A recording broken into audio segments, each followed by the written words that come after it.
Tonight, we enter halls where whispers outweighed swords. Candles flicker, seals press wax, and a single ringed hand decides the fate of kings. In this quiet, fear wears silk and bends every crown. Torches burn low. Riders wait outside a walled city as a message crosses a table and a seal meets warm wax. No army moves, but power shifts anyway. This is how fear worked when the Pope stood above the thrones of Europe.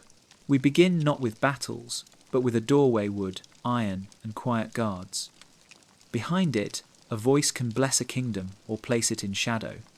A letter can freeze trade, stop marriages, or declare a rebel saint or traitor.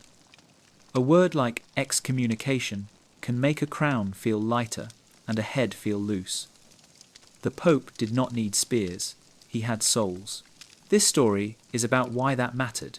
Kings ruled land and soldiers. The Pope ruled stories, guilt, hope, and time. He claimed the keys to heaven and the right to judge the living and the dead. People feared royal anger. They feared the Pope's silence more. A king could jail your body. A Pope could isolate your life, your family, your afterlife. That felt final. You will hear how rings, robes, and rituals acted like weapons. How letters moved faster than armies. How markets paused when church bells stopped. How a king could not marry, crown a son, or bury a rival without a nod from Rome. You will see why kings bowed, why cities paid, why rebels prayed before they fought. We stay close to the ground, messengers at night, altars in smoke, deals cut in sacristies, oaths whispered over relics. No shouting, no gossip. Only the steady pressure of a power that worked in hearts and in law at the same time.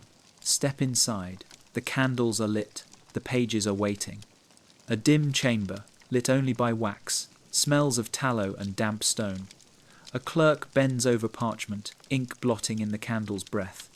Behind him, silence is broken by the faint creak of a chair. The Pope does not raise his voice.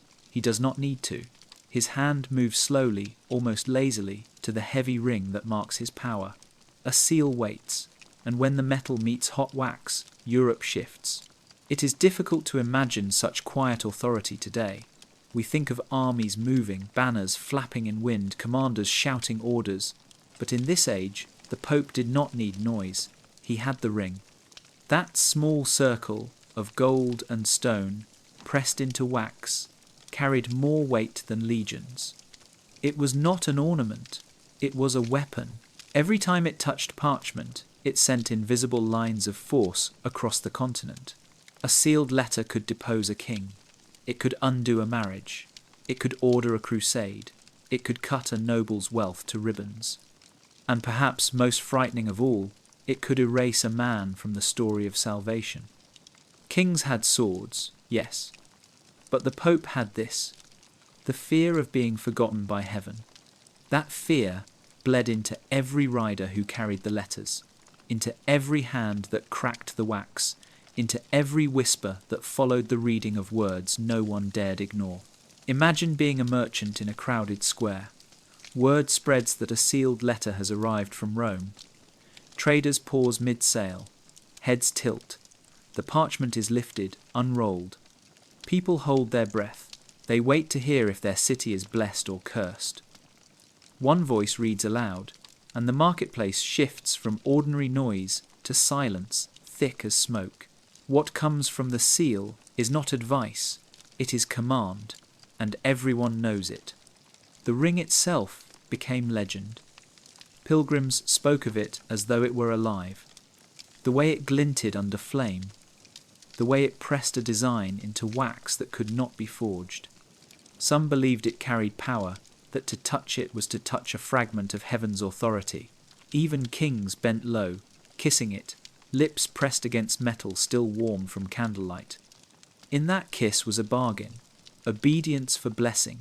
Rebellion meant ruin. Why did it work? Because in a world where souls were fragile, the Pope alone claimed to hold keys. He did not just guard gates, he determined who might pass through them. Kings could protect land, but who could protect eternity? The seal on parchment carried this unspoken reminder: disobey, and you might win a war, but you will lose forever. Clerks multiplied copies.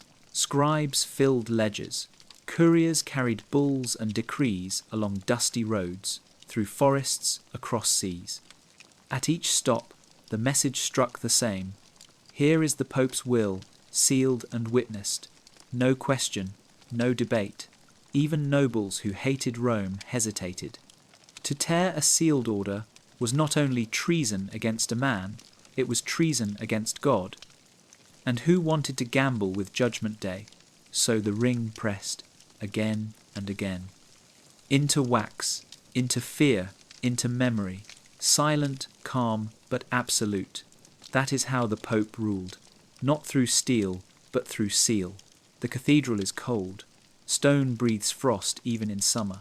Candles line the nave, smoke curling up into darkness. At the far end, an altar waits, gilded, jewelled, and shadowed. A king kneels, crown not on his head, but held in trembling hands. Priests chant. A bishop hovers, oil ready.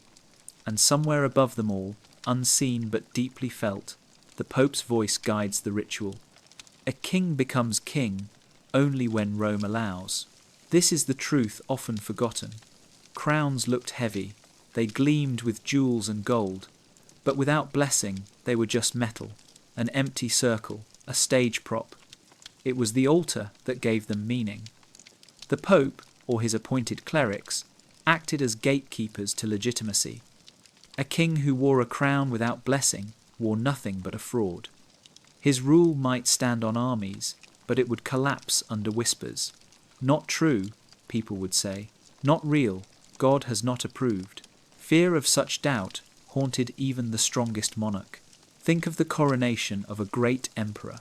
The crowd presses in, breath thick with incense. A hush falls as the crown is lifted high, but before it touches the ruler's hair, oil marks his forehead. Words of sanctification pour over him. A prayer rises, binding him not only to his people but to heaven. Everyone watching knows this. Without those words, the crown would slip. With them, it roots itself like iron, and those words belong to the Pope. Kings feared rebellion. They feared rival nobles. But deeper still, they feared this moment withheld. To be crowned without papal sanction was to invite suspicion at every turn. Even loyal subjects wondered. Even allies paused. A rival might whisper, "His rule is cursed, his crown is empty." Doubt spreads faster than troops can march. Rome understood this perfectly, and so the altar became stronger than any throne. There were times when kings tried to force their way. They had crowns ready. They had bishops on their side. They pushed through ceremonies, declared themselves rulers without Rome's blessing. But the people remembered. The altar stood silent, and silence carried its own judgment. Armies might guard borders, but they could not guard belief. And belief belonged to the Pope. The ritual of coronation became theatre and law woven together. Gold threads stitched into vestments, hymns rising into vaults, incense clouding air, all symbols of divine approval. And approval was everything. Kings were born into bloodlines, but popes could undo bloodlines with a word. Illegitimate, they could say, unworthy. And suddenly, centuries of heritage collapsed. It was not the sword that crowned. It was the oil. It was the prayer. It was the Pope. And so kings knelt. Proud men, warriors hardened in battle, bent knees to an altar because they knew the truth. Crowns bowed before tiaras. Thrones waited for rings. And every coronation whispered the same lesson: fear Rome. For without Rome, you are nothing. The square is crowded. Merchants close stalls early. Bells toll low, slow, heavy. At the steps of the cathedral, a scroll is lifted. The voice that reads it is steady, measured, echoing through stone and silence. It speaks a single word that freezes air: anathema. A man vanishes, not in body, but in soul. Few punishments were more feared. Exile from land could be endured. Loss of wealth could be recovered. Even wounds of war could heal. but to be cut from the body of faith that was terror. Anathema did not simply remove a person from church life. It marked them as cursed, as if heaven itself had turned its face away. People recoiled from those named. Friends withdrew. Business collapsed. Even family members hesitated to touch. For to be near the cursed was to risk being stained yourself. The Pope's weapon was invisible but absolute. To say anathema was to unmake a man's future. No burial in sacred ground. No sacraments. No prayers for the soul. Even death brought no relief, for the Church would not intercede. The person was erased from heaven's records, and in a world where eternity weighed heavier than the present, this was destruction beyond death. Picture a knight who defies Rome. He rides home proud, armour shining, but at his gates, neighbours turn their backs. Priests will not bless his bread, markets close when he enters. His servants whisper prayers to protect themselves. Children flee from his path. He has not lost his lands, not yet, but he has lost something greater, belonging. Anathema isolates. It wraps a person in silence, so suffocating that even kings broke beneath it. Why did kings tremble at this word? Because armies are built on loyalty, and loyalty is built on faith. If the Pope called a ruler cursed, soldiers questioned whether to fight for him. Nobles wondered if serving him meant sharing his damnation. People whispered, "Can we follow a man God has rejected?" The crown might gleam, but its weight grew unbearable.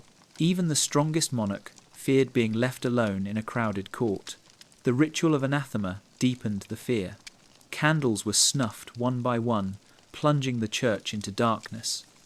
A book was slammed shut. A bell tolled like a funeral knell. The words fell like stones. This man is cut off. This woman is cast out. This city lies under curse. Those who heard trembled, not because they understood every detail, but because they felt the finality. Doors of heaven closed, locks turned, no key offered, and who would dare to live in such exile? And yet, this weapon was used carefully. Too much, and it lost force. Too little, and it gathered dust. Rome learned to time it well. When a king pushed too far, when nobles threatened too boldly, the word was spoken, and the fear of it spread faster than the word itself. People told stories of cursed men wasting away, of crops failing in fields marked by anathema, of storms striking ships owned by the exiled. Whether true or not, belief made them powerful, and belief was all Rome needed.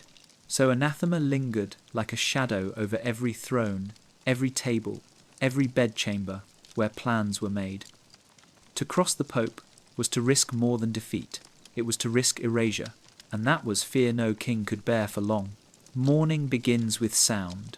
The rising sun spills light across roofs, merchants lift shutters, and bakers pull loaves from their ovens. But what tells the town it is truly alive is not the crow of cocks or the creak of carts. It is the bell. Its notes ripple through streets, carrying rhythm into daily life, ringing for prayer, for markets, for meals. The bell is time itself. And when the Pope commands that bells fall silent, the world does not simply pause, it stops. An interdict is not noisy, it is absence. No weddings, no baptisms, no burials. Candles on altars stand unlit, fonts remain dry, doors stay bolted. Imagine a bride waiting in her gown, veil damp with tears, only to hear the bell that should ring her joy remain mute. Imagine parents carrying a dead child to the churchyard, and the priest refusing to open the gate. Imagine markets shuttered not by storm or war, but by the weight of silence ordered from Rome. This is the terror of an interdict life, stripped of its most sacred rhythms. Kings could send soldiers into villages. They could burn barns or seize livestock. But the Pope could pull the thread that bound heaven to earth. He could command priests to close their books, to fold their vestments, to vanish from altars. A whole people suddenly lived without ritual. And ritual was not decoration, it was survival. Without blessings, crops felt doomed. Without sacraments, marriages felt cursed. Without burials, souls felt lost. Ordinary life collapsed in fear. The interdict did not need swords. It used anticipation. Every day that passed without bells wore people thinner. Farmers whispered about whether their fields would fail. Mothers wondered if their babies would die unbaptized. Men feared dying unconfessed. Rumors thickened. Stories spread strange lights. Sudden storms. Cattle struck dead in fields. All seen as proof that heaven's patience had ended. The Pope had not swung a weapon, yet the land trembled as though war had come. Merchants cursed the silence. Markets without blessing were markets without customers. Pilgrims turned away from shrines. Inns emptied. Trade routes grew cold. Money stopped moving because faith stopped moving. And kings felt the pressure. It was not soldiers demanding surrender. It was mothers, merchants, labourers, all turning on their ruler, begging him to bend. "Lift this curse," they cried. "Do what Rome requires. Give us back our bells." The Pope did not need to fight the king. He let the people do it for him. In every town, children asked why the bells no longer sang. Their parents had no answers but fear. "We are cursed," they whispered. The Pope has turned his face. That fear carried into sleep, into dreams, into every corner of waking life. Even rebels began to tremble, not because of soldiers, not because of laws, but because silence pressed down heavier than any army's march. Silence became the Pope's strongest ally. And when, at last, the interdict was lifted, the bells rang again. People wept at the sound. The whole town pulsed alive with relief. Weddings rushed forward. Baptisms crowded fonts. Burials filled churchyards. Markets hummed. The king, who had resisted, now stood humbled. His people had forced him to bow. Rome had won not through steel, but through silence. And silence, everyone remembered, could return whenever the Pope wished. The road stretches dusty and long. A woman walks barefoot, clutching a small pouch of coins. Behind her, a man leans on a staff, cloak patched from travel. Ahead, spires rise faint on the horizon. A shrine, a relic, a promise of blessing. The road is not only stone and soil, it is thread, binding villages to Rome. Pilgrims do not walk alone. They carry power with them. Each pilgrim is a message. When thousands leave their homes to walk toward a holy site, they remind every innkeeper, every guard, every mayor that Rome governs more than prayers. The Pope controls movement itself. Shrines bloom along roadsides, not just to honour saints, but to mark the map of power. Each relic becomes a node, each pilgrimage a living artery pumping loyalty back to Rome. Kings can close gates, but they cannot close roads filled with pilgrims seeking salvation. Markets grow where pilgrims pass. Inns rise, stalls open, coins change hands. Whole towns depend on the traffic of faith. A shrine of a saint's bone might mean prosperity for a region. The Pope decides which relics matter, which pilgrimages count, which routes are holy. That means he decides which towns prosper and which wither. A royal decree may set taxes, but a papal decree sets rivers of gold flowing through markets. Fear comes not only from curses, but from the knowledge that Rome can redirect pilgrims with a word. Merchants know this well. A relic authenticated by Rome draws crowds. One declared false collapses trade overnight. Imagine a merchant who spent years carving crosses and selling bread to pilgrims, suddenly facing empty roads because the Pope redirected travellers elsewhere. His fortune gone, his anger means nothing. For no king can undo what Rome declares unholy. The road itself listens to the Pope. Pilgrimage is more than travel. It is education. Along the way, pilgrims hear sermons, join prayers, share stories. Rome's voice spreads faster on these roads than any royal messenger.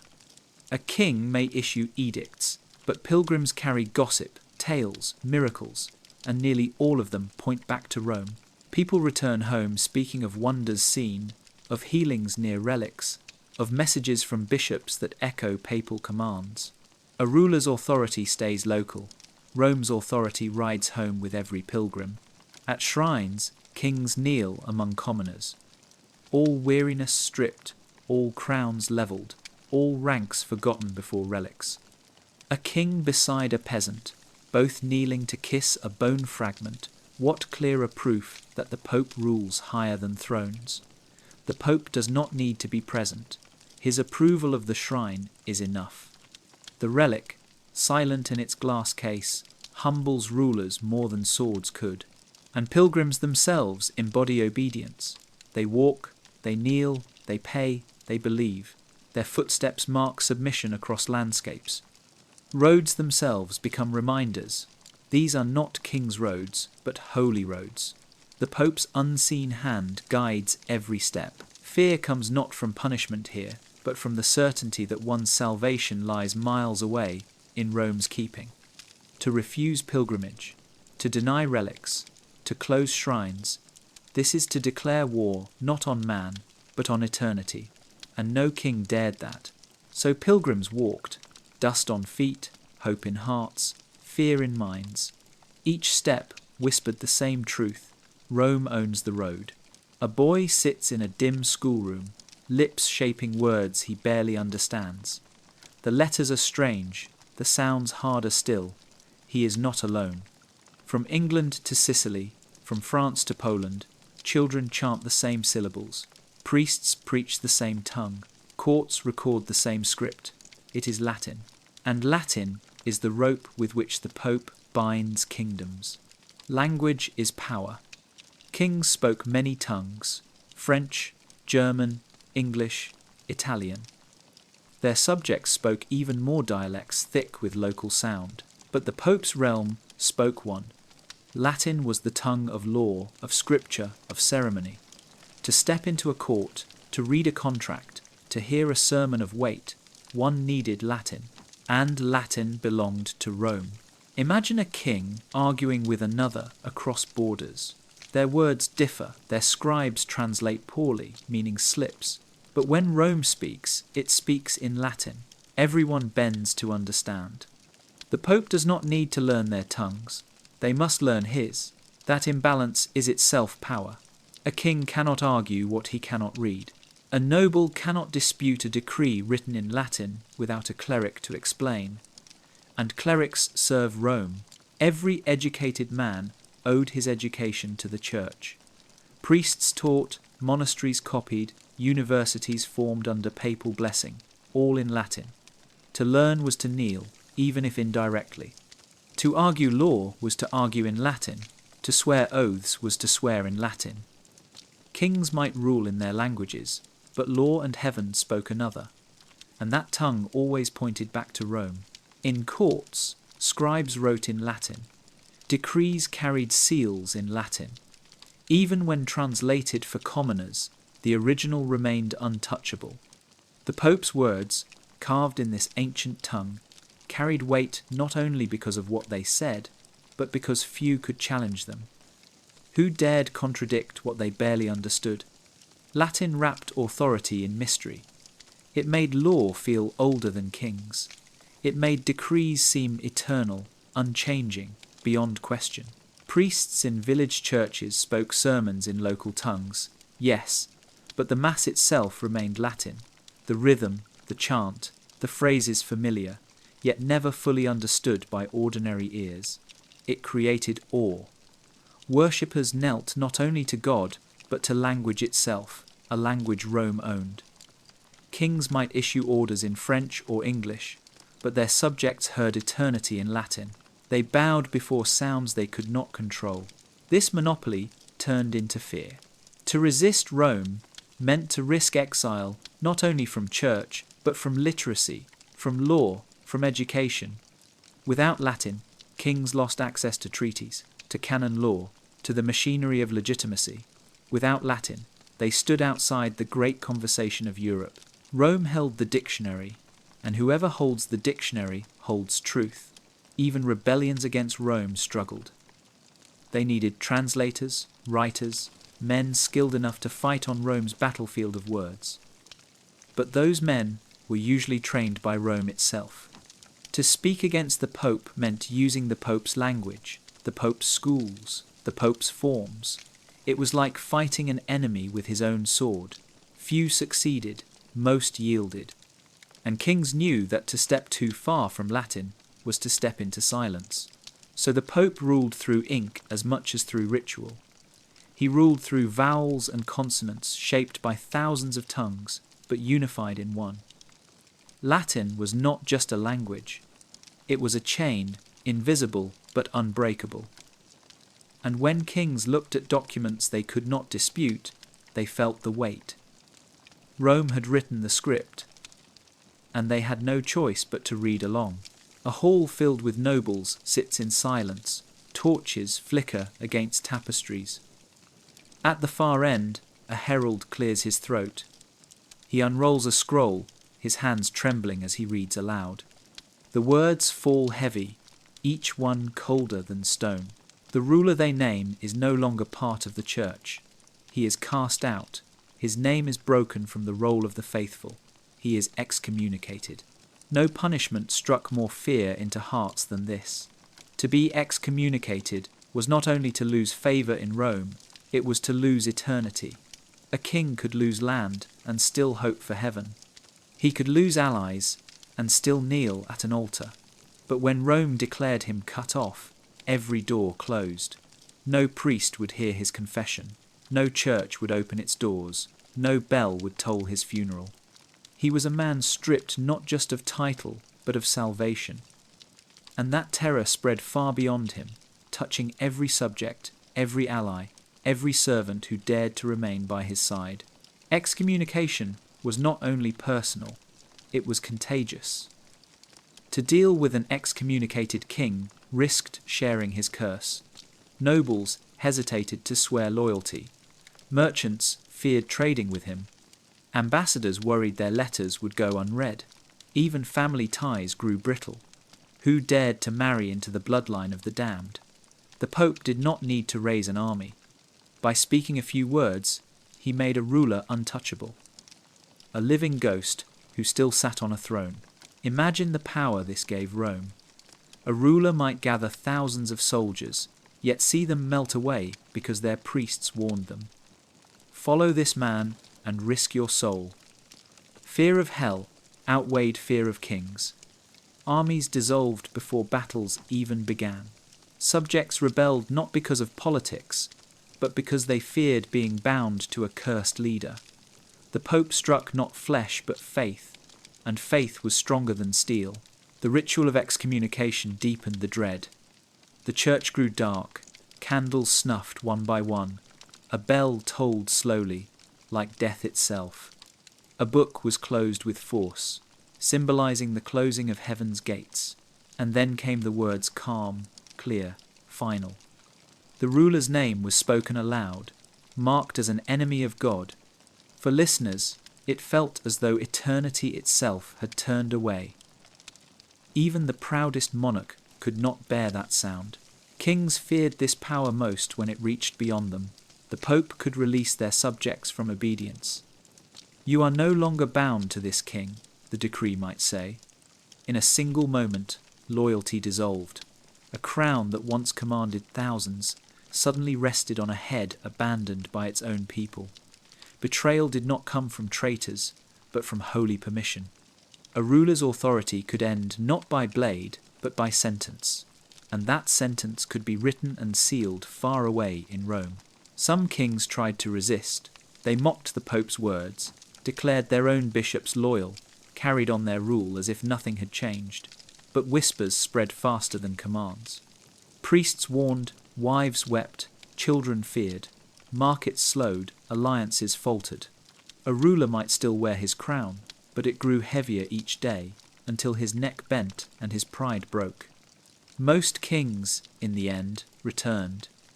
They walked barefoot to cathedrals. They knelt in snow, waiting for pardon. They begged forgiveness, not from armies, but from Rome, and Rome forgave when it chose. This is why excommunication held such force. It made even the most powerful remember that crowns meant little without the keys of heaven. The Pope did not need to conquer kingdoms. He only needed to close doors no king could open. The city wakes to silence. Doors of churches are barred, their bells mute. Couples stand outside cathedrals dressed for weddings, but no priest appears. Families carry their dead to graveyards, only to find gates locked, spades unused. Children tug at parents' hands, asking why no one sings mass. And everywhere, the same whisper spreads. Rome has spoken. The city is under interdict. If excommunication punished one man, interdict punished all. It was collective exile, a curse that fell over towns, villages, even whole nations. Priests were forbidden to perform sacraments. Altars stood bare, fonts lay empty. For ordinary people, this was terror beyond measure. To live without the church meant to live without protection. Without baptism, infants risked eternal limbo. Without confession, sins festered like wounds. Without burial, the dead wandered unshriven. Heaven itself seemed shut, and the key rested in Rome. An interdict turned people against their rulers. Merchants raged as markets collapsed without blessings. Families wept as funerals were denied. Lovers despaired as marriages stalled. Even the most loyal subjects cried out against their king. Submit, they begged him. Obey Rome. Give us back our sacraments. It was rebellion without swords. The Pope did not need to march an army. He let silence march instead. Picture a king resisting. He insists his kingdom will go on. He sends soldiers to keep order, lowers taxes to calm the people. Yet none of it matters. Each Sunday, churches remain closed. Children cry when they cannot receive bread and wine. Mothers beg for priests to bless their newborns, and every denial deepens anger toward the ruler. His people stop fearing him and start fearing what Rome has taken. The Pope becomes the unseen ruler, commanding more with silence than the king does with law. The fear of interdict ran deep because it touched daily life. Excommunication threatened rulers. Interdict threatened everyone. A farmer feared his crops would fail without blessing. A sailor feared storms without mass. A soldier feared dying without last rites. The Pope understood this well. He knew that punishing whole cities would turn every citizen into his weapon. The people themselves pressured kings to kneel, and most did. When at last an interdict was lifted, relief swept like rain after drought. Bells rang again, echoing through streets. Priests hurried to baptize infants, bury the dead, marry couples. Crowds filled churches, tears running as hymns rose once more, and all remembered who had given them back their sacraments. Not the king, but Rome. The Pope had proven again that his word could silence nations, and that silence was stronger than swords. Gold glints in candlelight. A chest is dragged into a chamber, coins clinking with each shove. Men count, tally, write names into ledgers. The air is heavy with sweat, incense, and fear.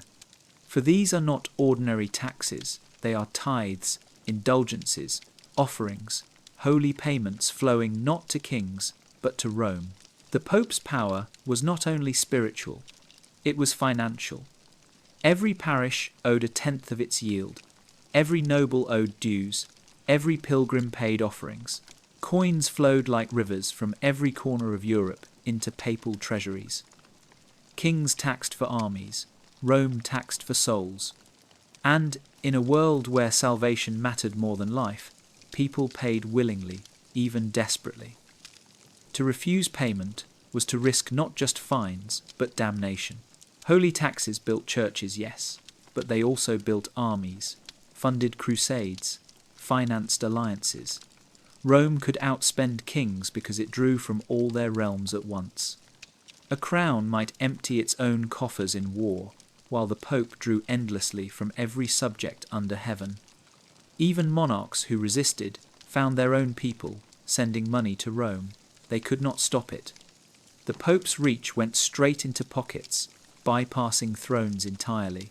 Merchants cursed indulgences, but still bought them. Nobles grumbled at tithes, but still paid, because the threat behind each coin was eternal. A missed tax meant suspicion, guilt, whispers. Does he pay his due? People would ask. Does he rob God? No one wanted that stain. Better to pay, better to obey. And so Rome gathered wealth beyond kingdoms, wealth that translated into armies hired, alliances forged, power secured. Kings feared holy taxes because they weakened royal control. Imagine a monarch preparing for war, counting his treasury, only to find Rome had drained gold from his subjects before he could. Imagine trying to raise an army when Rome promised forgiveness instead of service.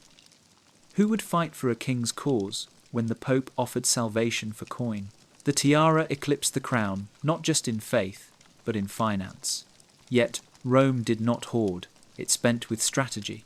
Gold flowed to allies, to crusaders, to architects, building cathedrals taller than palaces. Each coin became a message. The Pope provides, the Pope protects, the Pope prospers. Kings saw this and trembled. They knew their power depended on wealth, but their subjects' wealth poured first into Rome's coffers. Crowns bent not under swords, but under ledgers. And always, the fear lingered. To resist holy taxes was to resist God. To refuse payment was to risk curse. So, even as kings schemed, even as nobles grumbled, the coins kept flowing. Rome grew richer, and every chest of gold reminded rulers that crowns ruled land, but Rome ruled souls, and souls always paid. A hand trembles as it rests on a small box. The box itself is unremarkable wood, iron clasps, velvet inside. But within lies a fragment of bone, pale as ash, said to belong to a saint long gone from this world. The room falls silent. The noble about to swear his oath knows what this means. To lie with one's hand on this relic is not to lie before men, it is to lie before eternity. His lips form words, and every soul watching believes those words bind stronger than chains. Relics were more than objects. They were anchors between heaven and earth. A lock of hair, a scrap of cloth, a vial of dried blood, each was treated as though power itself lived within. To place such a relic in a room was to invite heaven's gaze. Kings could command loyalty with gold, with armies, with fear of death. But the Pope commanded loyalty with relics. He held them, authenticated them, distributed them. With each fragment, he controlled how truth was sworn, how oaths were bound, how promises became unbreakable. Imagine a king receiving homage from a vassal. Without Rome, the man might place his hand on the Bible, or swear by his own honor. But with Rome, he placed his hand on relics Rome had declared holy. The Pope's voice whispered through the oath. And that voice reminded all. To break this promise was not merely to anger a king, but to invite damnation. Kings feared broken promises. The Pope made them impossible to break. Relics themselves carried immense weight in politics.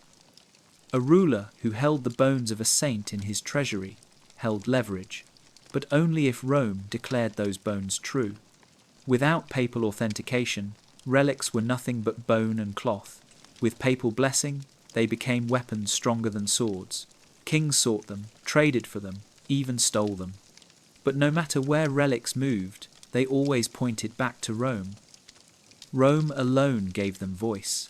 The use of relics in courts, councils, and ceremonies transformed every political moment. A treaty signed on ordinary parchment might fade, might crumble. A treaty sworn on relics became eternal. Witnesses wept, believing heaven itself recorded the moment. Nobles hesitated to break terms, no matter how tempting, because they feared stories of saints striking liars down. And such stories circulated widely, tales of men who swore falsely and were struck with sudden illness, or lost battles, or saw their bloodlines end. Kings heard these tales and shuddered. For them, too, the relic could bind. Even commoners felt the relic's pull. Pilgrims flocked to see them, touch them, kneel before them, and in doing so, they carried stories back to their villages. The Pope guards the bones of Peter, they whispered. The Pope keeps the nails from the cross. These stories made Rome untouchable. Kings might own swords, but the Pope claimed to own pieces of heaven. Who could rival that? In the quiet of a chamber, a noble kneels, his hand on bone, his lips on words, his future sealed by Rome. The Pope does not stand beside him, yet the Pope is present in the oath. And that is why kings feared relics, not because they glowed, not because they moved, but because they carried Rome into every promise men dared to make. A dispute rises in a marketplace. A merchant accuses another of cheating, a noble demands repayment from a knight. Voices rise, fists clench, steel almost drawn. Then someone speaks softly, "Take it to the bishop." The anger stills, not the king's court, not the town magistrate, the bishop, because behind the bishop stands canon law, and behind canon law stands Rome. Canon law was more than rules of priests. It was a web that stretched across Christendom. Where kings ruled with local codes, Rome ruled with one set of laws that touched every parish, every monastery, every court. Kings could outlaw theft, murder, rebellion, but the Pope claimed authority over marriages, wills, contracts, oaths, even land disputes when tied to church property. And since the church owned vast amounts of land, nearly every matter touched canon law eventually. This meant that in many ways, the Pope's courts held more power than royal courts. People trusted them more, feared them more, obeyed them more. Imagine a noble caught in scandal. His marriage questioned, his inheritance disputed. He appeals not to the king, but to Rome. And Rome answers, a papal court might annul his marriage, legitimize his heirs, grant him rights to lands otherwise lost. All sealed in Latin, stamped with Rome's seal. The king might fume, but his hands are tied. For who dares challenge the Pope's court without risking excommunication? Kings often found their own nobles leaning toward Rome, not toward the throne, when disputes turned fierce. Canon law shaped every corner of life. It defined how priests lived, how monks prayed, how bishops ruled, but it also defined how families formed, how property passed, how promises held. To live under canon law was to live under Rome's gaze every day. Kings might raise taxes or declare wars, but canon law decided who could marry whom, who could inherit what, who could take oaths that held in heaven's eyes. That was deeper power. That was fear wrapped in law, and canon law was relentless. Written, copied, studied in universities, it grew into vast libraries of judgment. Where kings ruled by custom and tradition, Rome ruled by text and precedent. Clerics trained in these laws became the lawyers of Europe, and every lawyer trained in Rome returned to his land as an agent of Rome's will. Kings who sought legal advice often found themselves hearing arguments steeped in papal authority. Even their own judges spoke with Rome's tongue. The strength of canon law lay not only in what it covered, but in how it claimed universality. A man judged in one kingdom could appeal to Rome itself, and Rome could overrule kings. Imagine the humiliation of a monarch seeing his decree reversed by a letter from afar, his authority reduced, his people reminded that their ultimate judge was not their king but the Pope. Kings fought wars to resist such interference, but they often lost not always on the battlefield, but in the hearts of their subjects, who trusted Rome more than crowns. Canon law became the Pope's invisible army. It crossed borders without resistance, it governed without swords, and it ensured that wherever disputes arose, Rome's word mattered. Kings lived under its shadow, knowing that one day, one case, one appeal could strip them of power they thought secure. Fear of law, not of armies, held them in check, and that law spoke always in Rome's voice. The rider sets out before dawn, cloak drawn tight against chill. In his satchel rests parchment sealed with red wax, the imprint of the Pope's ring gleaming faintly in starlight. He rides through forests, across rivers, past towns. Each time he passes, guards wave him on. No one dares hinder him. He carries more than paper. He carries Rome's will. And Rome's will moves faster than any king's. Communication was power. Kings struggled to send messages across their realms, their riders delayed by wars, weather, local rivals. But the Pope's network of messengers, monasteries, and clerics carried letters with astonishing speed. Every monastery became a station, every abbey a waypoint, every priest a potential courier. A papal bull, written in Rome, could reach the far edge of Christendom faster than a royal decree could reach a neighbouring town. The Pope ruled not just by words, but by how quickly his words arrived. Letters carried more than orders. They carried fear. A sealed parchment could declare excommunication, announce an interdict, demand obedience, call for crusade. Towns that received such letters felt their weight instantly. They were read aloud in cathedrals, announced by priests, repeated in markets. A single document could change the fate of an entire kingdom. Kings knew this. They dreaded the arrival of messengers bearing Rome's seal. For when those letters arrived, they could undo months of planning, years of work, whole dynasties of power. The power of letters came also from their secrecy. No one but the Pope and his clerks knew how many had been sent, how many messages moved along roads. Kings could not stop them. Monks disguised as pilgrims, priests as travellers, merchants carrying satchels, all served as couriers. Rome's words slipped through borders, past soldiers, into the very heart of courts. A king might try to silence one messenger, but 10 more had already departed. Rome's voice could not be muted, and when letters arrived, they carried awe. The sight of a bull-thick parchment, black ink, dangling seal brought silence to any chamber.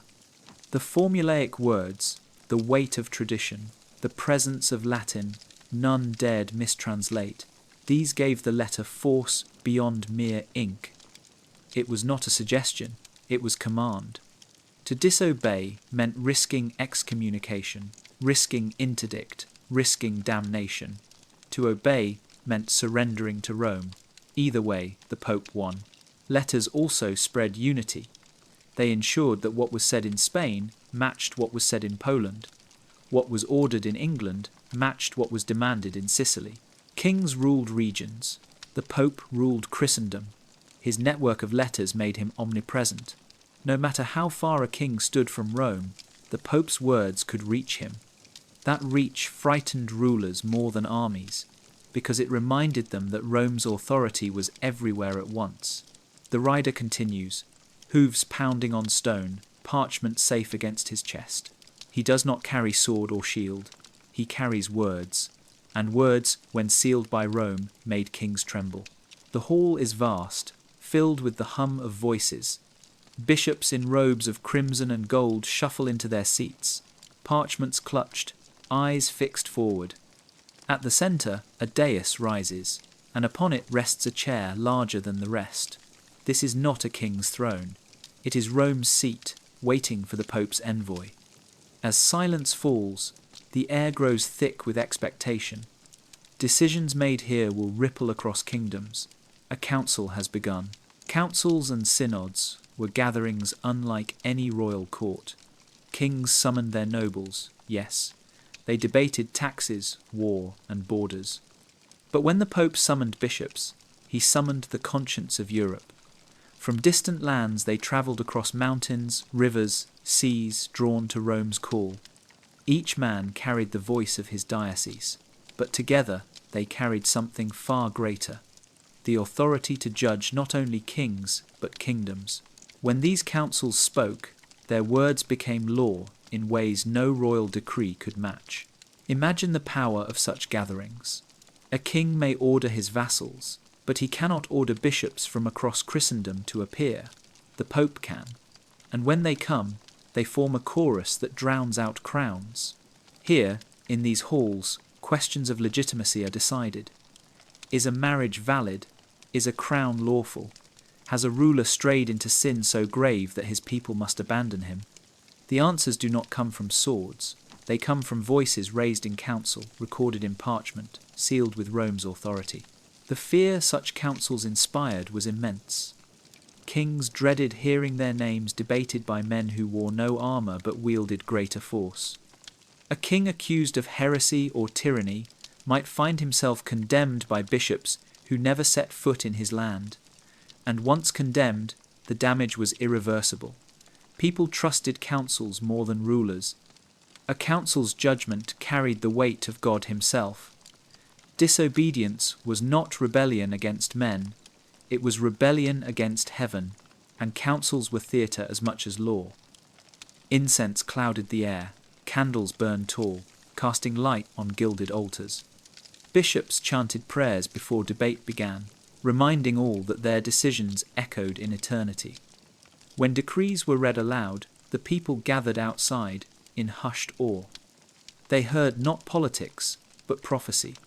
And kings, no matter how proud, felt themselves small beneath the vastness of such ritual.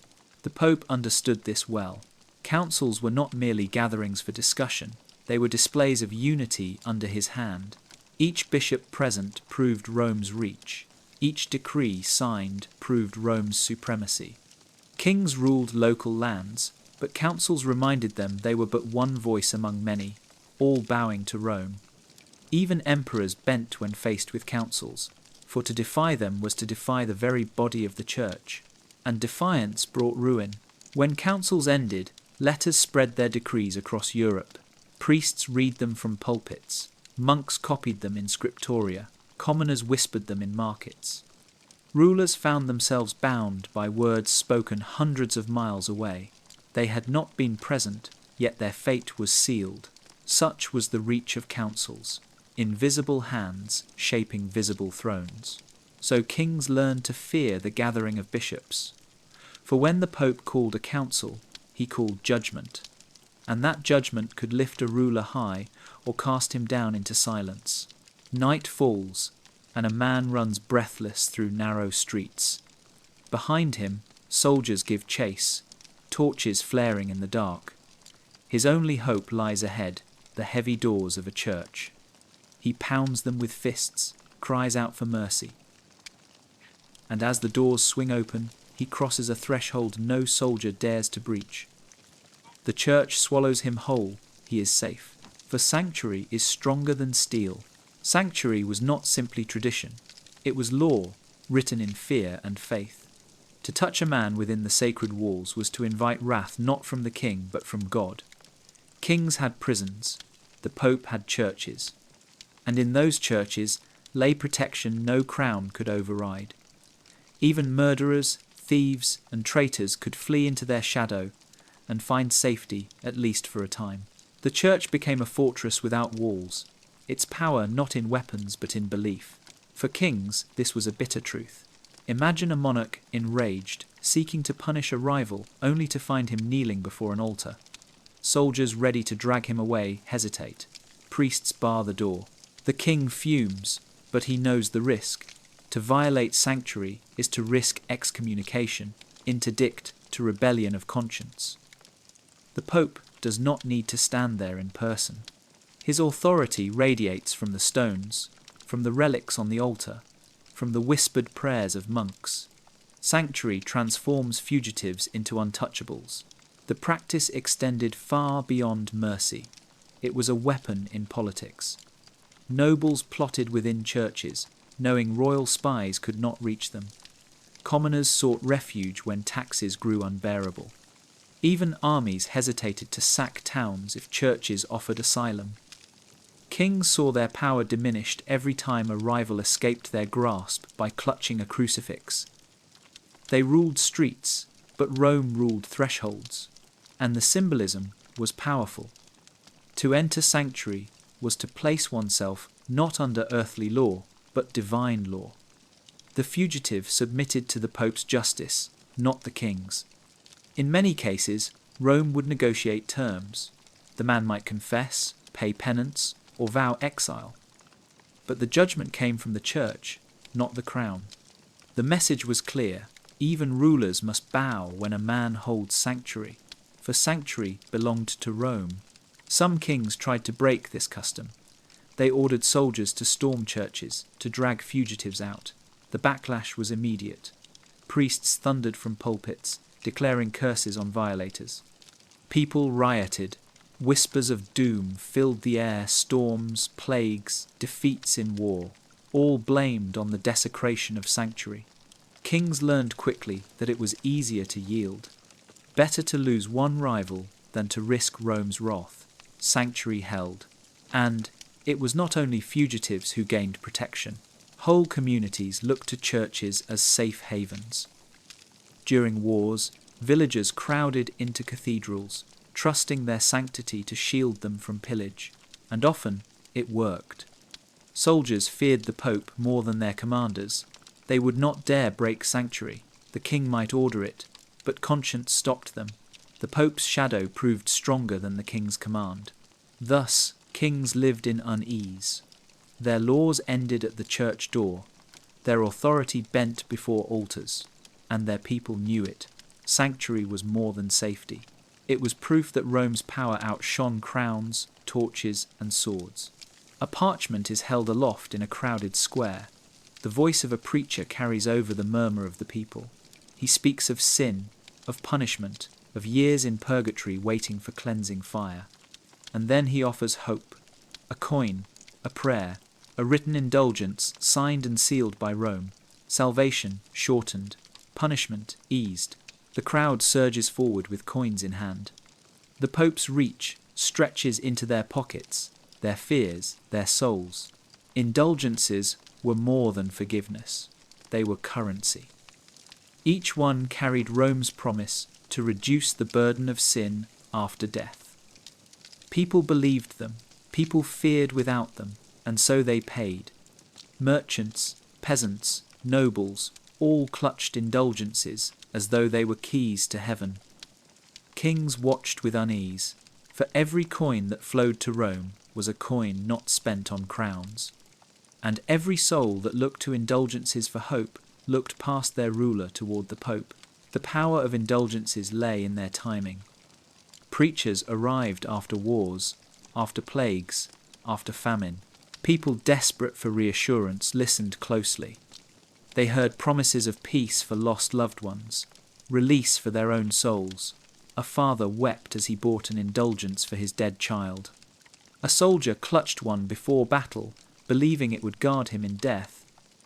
These were not luxuries, they were necessities, and Rome controlled them. Kings taxed, Rome forgave. The contrast was stark. A monarch might demand coin for war. The Pope demanded coin for salvation. Which do you think people paid first? Crowns paled beside eternity. Rulers knew this and hated it, for indulgences drained wealth from their lands and funneled it toward Rome. Cathedrals rose, crusades launched, treasuries swelled, all fueled by indulgences. Kings could not compete with that kind of devotion. Indulgences also bought loyalty. To hold one was to hold proof of Rome's favour. Nobles flaunted them as badges of piety.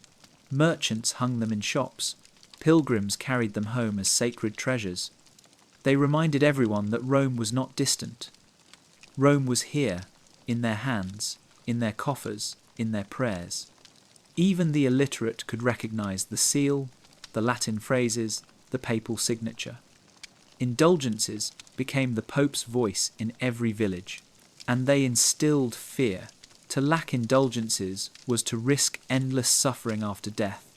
To die without them was to face flames without reprieve. Parents sacrificed food to buy them, fearing for their children's futures. Widows scraped coins from purses, hoping to free husbands from purgatory. The Pope held not only their wealth, but their very sense of eternity. Kings commanded men in life. Rome commanded them in death and beyond. Even rulers bought indulgences. They sought them for themselves, for their armies, for their families.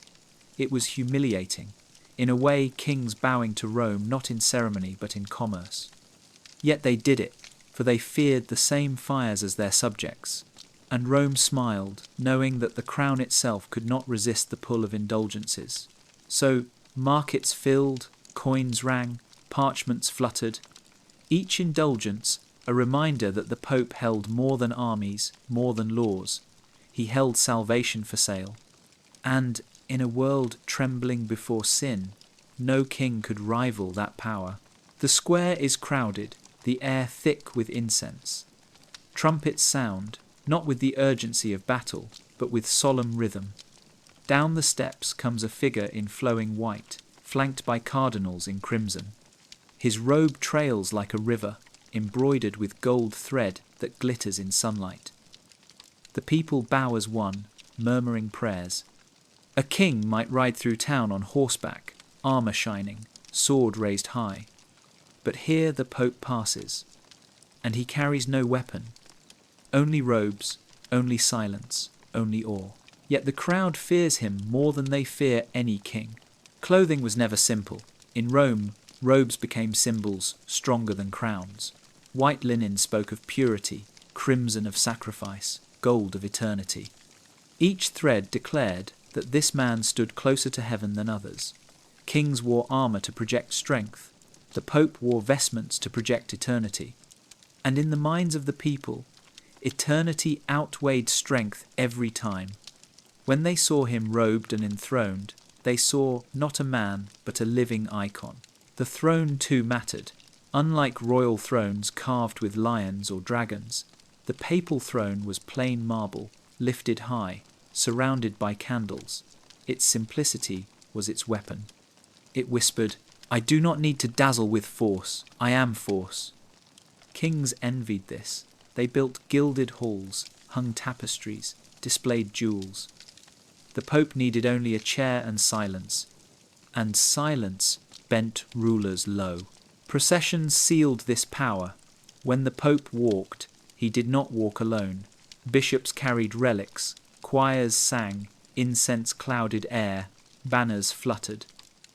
The streets became rivers of reverence. People knelt as he passed. Mothers lifted children to see. Old men wept openly. For them, this was not pageantry. This was heaven walking among them. A king's parade ended with cheers. A papal procession ended with trembling hearts. Rulers feared processions because they reminded people where true authority lay. Soldiers guarding a king could be bribed or broken. But crowds kneeling to a pope could not be swayed. Their obedience flowed from belief, not from fear of steel. When a pope raised his hand in blessing, thousands crossed themselves in unison. No king could summon such unity with mere command. Clothing, thrones, processions. These were not empty rituals. They were weapons sharpened by centuries of faith. Kings ruled bodies.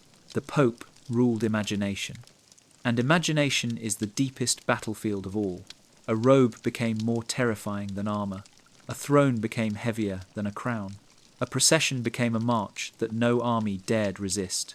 The hall falls quiet as the king enters, his crown gleaming, his sword at his side. He strides forward, pride in every step.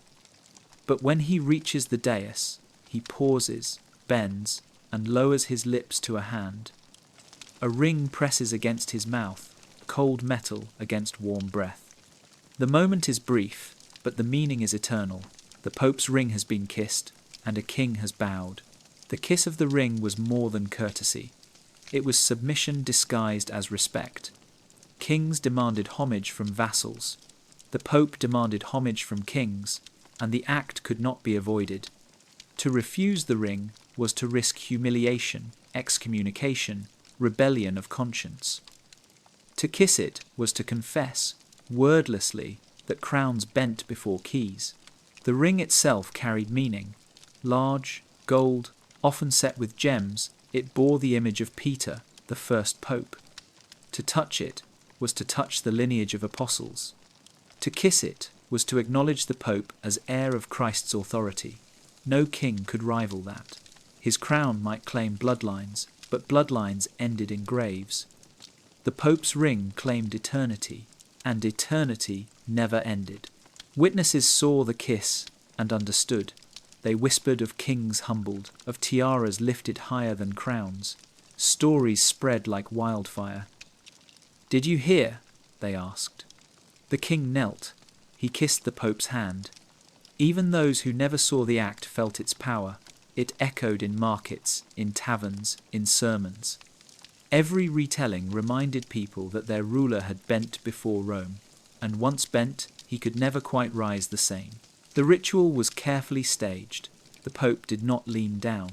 He extended his hand, steady, calm, timeless. Kings moved forward, their steps deliberate, their pride breaking piece by piece. Kneeling was expected, bowing was required. The kiss sealed it. In that gesture, centuries of royal authority seemed small. No speech was needed, no decree, just lips meeting metal. Some rulers tried to resist. They claimed the gesture was beneath them. They offered handshakes, bows, other courtesies. Rome refused. Without the kiss, there was no meeting, no blessing, no legitimacy. The world would hear not of diplomacy, but of defiance. And defiance meant danger. Most kings yielded. Pride gave way to necessity.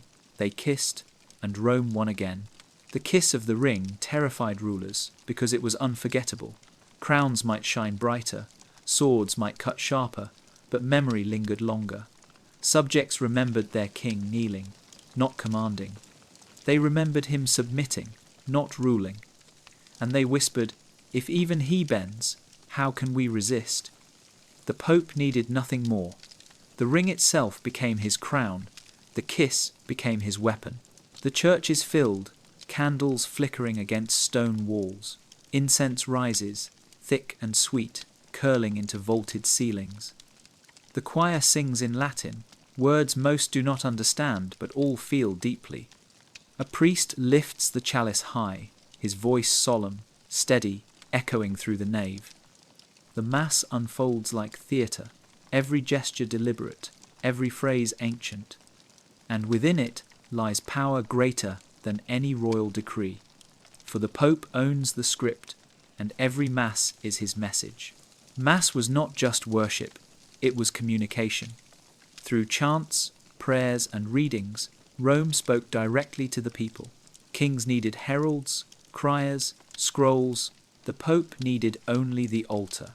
Week after week, across kingdoms, the same words rose. They carried Rome's authority into every village, every ear, every soul. Kings could command taxes. Rome commanded belief. The rhythm of Mass shaped life itself. Bells marked its beginning, bread and wine its climax, blessings its close. People built their weeks around it, their lives within it. To attend was not optional. To skip was to risk suspicion, to risk damnation. And so the Pope's message reached everyone from peasants to nobles to kings. Each bowed, each listened, each feared. No royal court could command such universal presence. The homily carried particular weight. A priest's words, though local, echoed Rome's voice. When the Pope called for crusade, the homily spread it. When the Pope condemned heresy, the homily thundered it. When the Pope blessed rulers, the homily praised them. And when he condemned rulers, the homily mocked them. Kings could not silence it, for to silence a priest was to risk censure, excommunication, revolt. The pulpit was the Pope's battlefield, and no king could win there. Even the language of Mass mattered. Latin, mysterious and sacred, distanced the ritual from common speech. People felt they were touching heaven itself, words beyond their understanding yet full of power. That mystery gave Rome authority. Kings spoke plainly, Rome spoke divinely. And in people's hearts, the divine always outweighed the mundane. The Eucharist itself carried the greatest fear. Bread and wine, transformed into body and blood, this was the holiest act of all. The Pope controlled it. He could grant it, or he could withhold it. A ruler excommunicated could not receive. His people might watch him. Excluded from the altar, condemned before their eyes. What army could save him then? None. Rome had already won. The Mass was repeated daily, weekly, endlessly. Its repetition made it unstoppable. Kings issued decrees once, twice, and they faded. Rome issued its message every morning, every Sunday, every feast day. The people never forgot. Their lives were tied to the rhythm of Mass, and Mass belonged to Rome. This is why kings feared it. They ruled with orders. The Pope ruled with ritual. Orders could be ignored, broken, forgotten. Ritual could not. Ritual seeped into bone and memory. Ritual shaped reality. And every Mass reminded the world, crowns may glitter, but Rome speaks with God's voice. The knock comes after midnight. Heavy fists strike the wooden door, echoing down narrow streets. Inside, a family stirs in panic. They know who it is before they open. Cloaked figures stand in torchlight, parchments in hand, the seal of Rome pressed deep into wax. These are not soldiers of the king. They are papal inquisitors, and their power runs deeper than steel. The inquisitors were Rome's eyes and ears, moving across Christendom with authority no ruler could limit. They sought heresy, whispered doubts, secret gatherings. To resist them was to resist God. Kings might send guards, but inquisitors carried fear itself. They asked questions no crown dared ask. What prayers do you speak when no one listens? Villages trembled when they arrived. Bells tolled differently, announcing inquiry instead of feast. Priests warned their people to confess before being accused. Families looked at neighbours with suspicion, fearing a careless word could become testimony. No one was safe, not nobles, not knights, not merchants. A king's law punished theft and treason. Rome's inquisitors punished thought, and thought was harder to hide than coin or sword.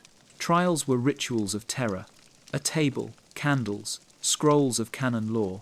Accused men knelt, questioned for hours, pressed to confess sins they never knew they carried. The threat was not always torture, though that shadow lingered. The greater threat was damnation.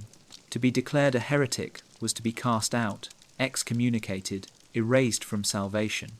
Families shunned the condemned, kings abandoned them, even lands shriveled under the weight of accusation. Kings feared inquisitors because they cut across royal lines. A monarch might shield a friend, but if Rome declared inquiry, even crowns trembled. To harbour a heretic was to risk sharing his fate. Whole kingdoms were placed under scrutiny, rulers forced to prove their loyalty by handing over their subjects. Some kings tried to resist, demanding inquisitors answer to local law. Rome refused. Inquisitors answered only to the Pope, and kings reluctantly yielded. The terror spread further because inquisitors carried secrecy. Rumours said they could appear anywhere, listening in markets, eavesdropping in churches. People whispered only in trusted company, and even then, fear lingered. Heresy became a shadow in every conversation. It did not matter if kings trusted their subjects. Rome's gaze pierced deeper, and kings themselves were not immune. Even their private chapels could be investigated. Even their advisors could be accused. The Pope used inquisitors carefully, but their presence was enough. They reminded all that thought itself belonged to Rome. Kings ruled bodies. Rome ruled souls. And souls could not be hidden. That is why the midnight knock was feared more than the clash of swords. For swords killed only flesh. Inquisitors threatened eternity. Dust rises from the road. Thousands walk in silence, staffs tapping earth, sandals worn thin. Among them are nobles in velvet, peasants in rags, kings disguised in plain cloaks. They all move toward one place, Rome, not because a king commands it, but because their souls demand it. The pilgrimage road is longer than any royal highway. It belongs not to crowns, but to the Pope. Pilgrimage was more than devotion. It was movement of power. Every step carried Rome's authority across borders, across languages, across rivalries. Pilgrims left their villages, their duties, their king's service, to walk toward shrines, relics, and blessings. No monarch could summon such voluntary exodus. Only Rome could. And the sight of endless crowds moving toward the same centre reminded rulers that they were not the axis of the world. Rome was. Along the roads, markets thrived, inns filled, Merchants sold trinkets, crosses, relics blessed by priests. Entire economies bent around pilgrimage. Kings taxed these routes, but they could not control their meaning. A crown might own the land, but the Pope owned the footsteps. The more people walked, the more power gathered at Rome's gates. For kings, this was humiliation. Their subjects marched not to castles but to basilicas. Their loyalty was displayed not in battles won, but in prayers offered. And often, pilgrims returned changed more loyal to Rome than to their own lords. They brought back stories of grandeur, of seeing the Pope in procession, of relics kissed, of indulgences granted. These stories spread faster than royal proclamations. A king's deeds might be forgotten. Rome's wonders lived in memory. Pilgrimage also became weapon. When the Pope called for crusade, roads filled with soldiers who were also pilgrims. Kings might lead armies, but Rome had already gathered them. When the Pope declared Jubilee years, millions walked toward Rome. Whole kingdoms seemed to empty, their people flooding to the centre of faith.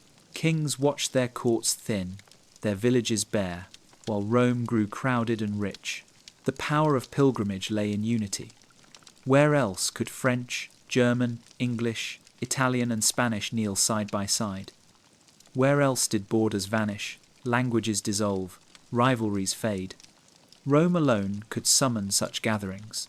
Kings feared this unity, for it reminded their subjects that loyalty stretched higher than borders. Pilgrims returned, seeing themselves not just as servants of a crown, but as members of Christendom, and Christendom bowed to Rome.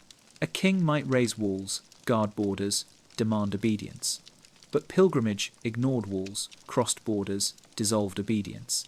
The Pope's roads stretched farther than any royal highway, and those roads led not to thrones, but to Rome. A cold wind sweeps across the courtyard. A noble once clothed in silk now stands in plain wool, stripped of title, stripped of wealth. His family watches as he is led away. The king has exiled men before, sending them across borders, banishing them from lands. But this is different. This exile is not from soil, it is from heaven. Rome has spoken, and his very soul has been cast out. Exile in the Pope's hands was a punishment far sharper than royal banishment. A king could drive a man from land, but he could still find shelter elsewhere. The Pope's exile was spiritual excommunication, interdict, and damnation. Wherever the man fled, he carried his curse with him. No priest would grant him sacraments, no town would accept him, no army would follow him. He became a ghost, wandering among the living, untouchable, unwanted. Kings feared this because it reached beyond their grasp. They could banish a rival, but the rival could return with allies. Rome's exile left no room for return. A cursed man might live, but he no longer belonged to Christendom. His children bore shame. His name was whispered with disgust, his memory stained forever. What ruler could match that? None. Rome used exile not only for men, but for whole lands. Cities placed under interdict felt abandoned by heaven. Bells fell silent, altars bare, sacraments denied. The city still stood, walls unbroken, but spiritually it was rubble. No king could repair that with soldiers or coin. Only the Pope could lift the curse. And until he did, the people turned against their ruler, begging for mercy, demanding surrender. The fear of exile ran deeper than fear of death. Death ended life, exile ended belonging. People were not merely cast out of kingdoms, they were cast out of the church, out of salvation, out of memory itself. To die exiled meant eternal wandering, a soul with no home. That thought chilled even the bravest kings.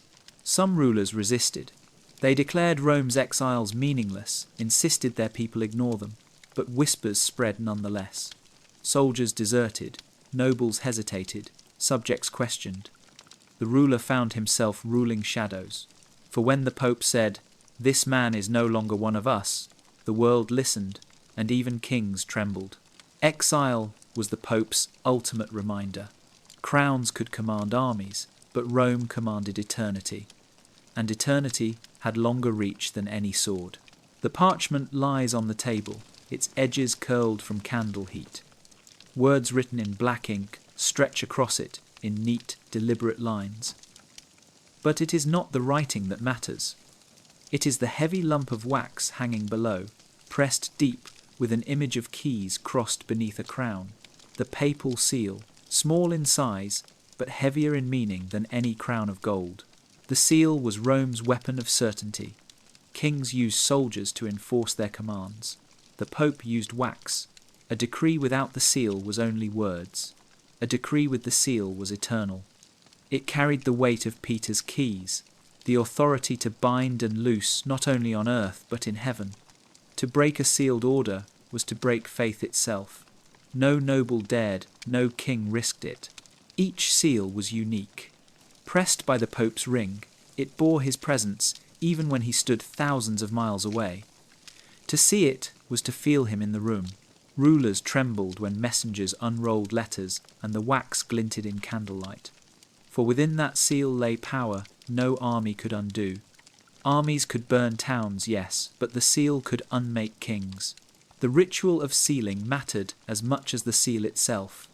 In Rome, scribes bent over parchment, writing with precision, careful not to waste a drop of ink. Once the decree was complete, wax was melted, poured, and pressed. Witnesses watched in silence. They knew the moment the seal hardened, the Pope's will was unbreakable. Carried across roads, seas, mountains, it remained untouched, its authority intact. For kings, this was terror. Their own decrees often faded, rewritten, disputed. The Pope's sealed bulls endured. Monks copied them into archives. Priests read them aloud in cathedrals. Markets buzzed with their words. No ruler could bury them in silence. Once sealed, Rome's voice echoed endlessly. The seal became a battlefield. Kings begged for sealed blessings, legitimizing marriages, heirs, alliances. Without Rome's seal, a crown wavered. With it, a dynasty flourished.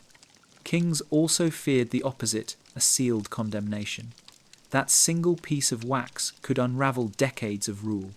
Nobles deserted, armies doubted, subjects whispered.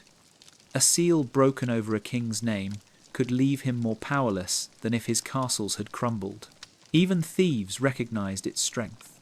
Some forged royal signatures, but none dared forge the papal seal. To do so was considered heresy, a crime of spirit as much as ink. The punishment was swift and merciless, for the seal was not only wax, it was the very presence of Rome, carried in crimson and gold across the continent. This is why rulers feared it more than banners, more than spears. Armies required food, gold, and years of training. The Pope required only wax, and wax, pressed by his ring, toppled thrones. The library is quiet, shelves heavy with parchment. A single candle burns low, casting shadows across spines bound in leather. A monk closes one volume, then hides it behind a locked cabinet. Not because the book is dangerous to the eyes, but because Rome has declared it forbidden, and a forbidden book is as deadly as a sword drawn in the night. The Pope controlled knowledge. Kings might burn villages, but Rome burned words. A decree from the Vatican could outlaw entire works, philosophies, poems, teachings declared heretical or unfit for Christian souls. Once banned, books vanished. Scribes refused to copy them. Priests warned against them. Possessors risked punishment, even death. The written word, once freed, was caged again by Rome's command. This terrified rulers. Kings relied on scribes, on ideas, on stories passed from one land to another. But the Pope could decide which words lived and which words died. He could choke ideas before they spread, silence thinkers before their thoughts stirred rebellion. Monarchs might suppress enemies through prisons. Rome suppressed them through silence, and silence left no trace. Forbidden books became whispers. People wondered what truths lay within them. Were they dangerous, or did they threaten only power? Few dared to find out. To be caught reading one was to invite the same punishment as writing it. Fear did the work of fire. Rome needed only to decree, and entire philosophies disappeared. Even kings had to submit. A ruler might favour a scholar, invite him to court, honour his wisdom. But if Rome condemned the man's works, the king was forced to choose defy the pope and risk damnation, or burn the books and lose his advisor. Most kings yielded. They could not risk their souls, nor their people's revolt should Rome condemn them as heretics. The control over books meant control over memory. What was copied survived. What was banned vanished. Rome curated history, shaping how generations would think of past empires, past rulers, past wars. Kings fought for legacy, but the Pope decided which legacies remained. Even the grandest conquests faded if scribes refused to record them. Rome's pen erased as surely as its ink preserved. This censorship extended beyond books into spoken word. Preachers suspected of using banned texts were silenced. Students caught studying them were expelled. The Church's universities taught only what Rome approved. Kings could not even decide what their heirs would learn without Rome's shadow hanging overhead. The forbidden book became a symbol of fear greater than armies. Soldiers could destroy cities. The Pope could destroy memory itself. And kings realized with dread what Rome silenced today, tomorrow no one would even remember had ever lived. The cathedral is dark, filled with the murmurs of a waiting crowd. A bishop stands before the altar, parchment in hand, voice steady. He begins to read, words thick with authority, phrases sharpened like blades. Latin rolls through the hall, solemn, rhythmic, final. The decree is clear. A man, a noble, a king perhaps, has been damned by Rome's tongue. The language of damnation was unique to the Church. Kings punished with exile, prison, execution, but Rome punished with words. Words that sealed a soul's fate, that declared a man cut off from heaven. Excommunication, interdict, anathema. These were terms not of politics, but of eternity. To hear them was to feel the ground tremble beneath one's feet. Ceremony heightened the terror. Candles were snuffed one by one, until only darkness remained. Bells tolled, slow and heavy, echoing like funeral drums.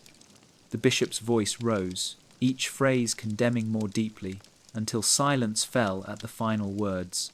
Anathema sit, let him be accursed. No sword struck, no blood spilled. Yet the condemned man's life was shattered. Kings dreaded this most of all, for once Rome's language touched their name, they found themselves abandoned. Nobles withdrew loyalty, merchants refused trade, subjects questioned obedience. An excommunicated ruler was not simply weakened, he was erased. His very name became poison, his presence a curse.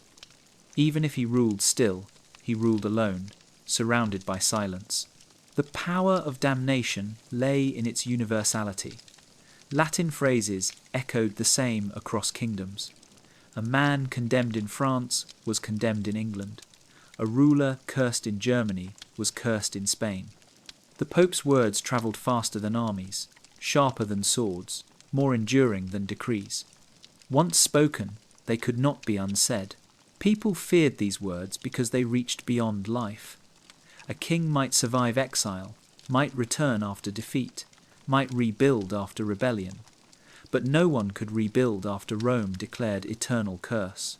To die damned was to wander forever, cut off from salvation. The thought hollowed even the proudest rulers. Better to lose land than to lose eternity. Kings knew this. They listened closely whenever Rome spoke, dreading the tone that shifted from blessing to curse. Every audience with bishops carried risk. Every messenger from Rome might bring words that ended dynasties. The language of damnation weighed heavier than any treaty or tax.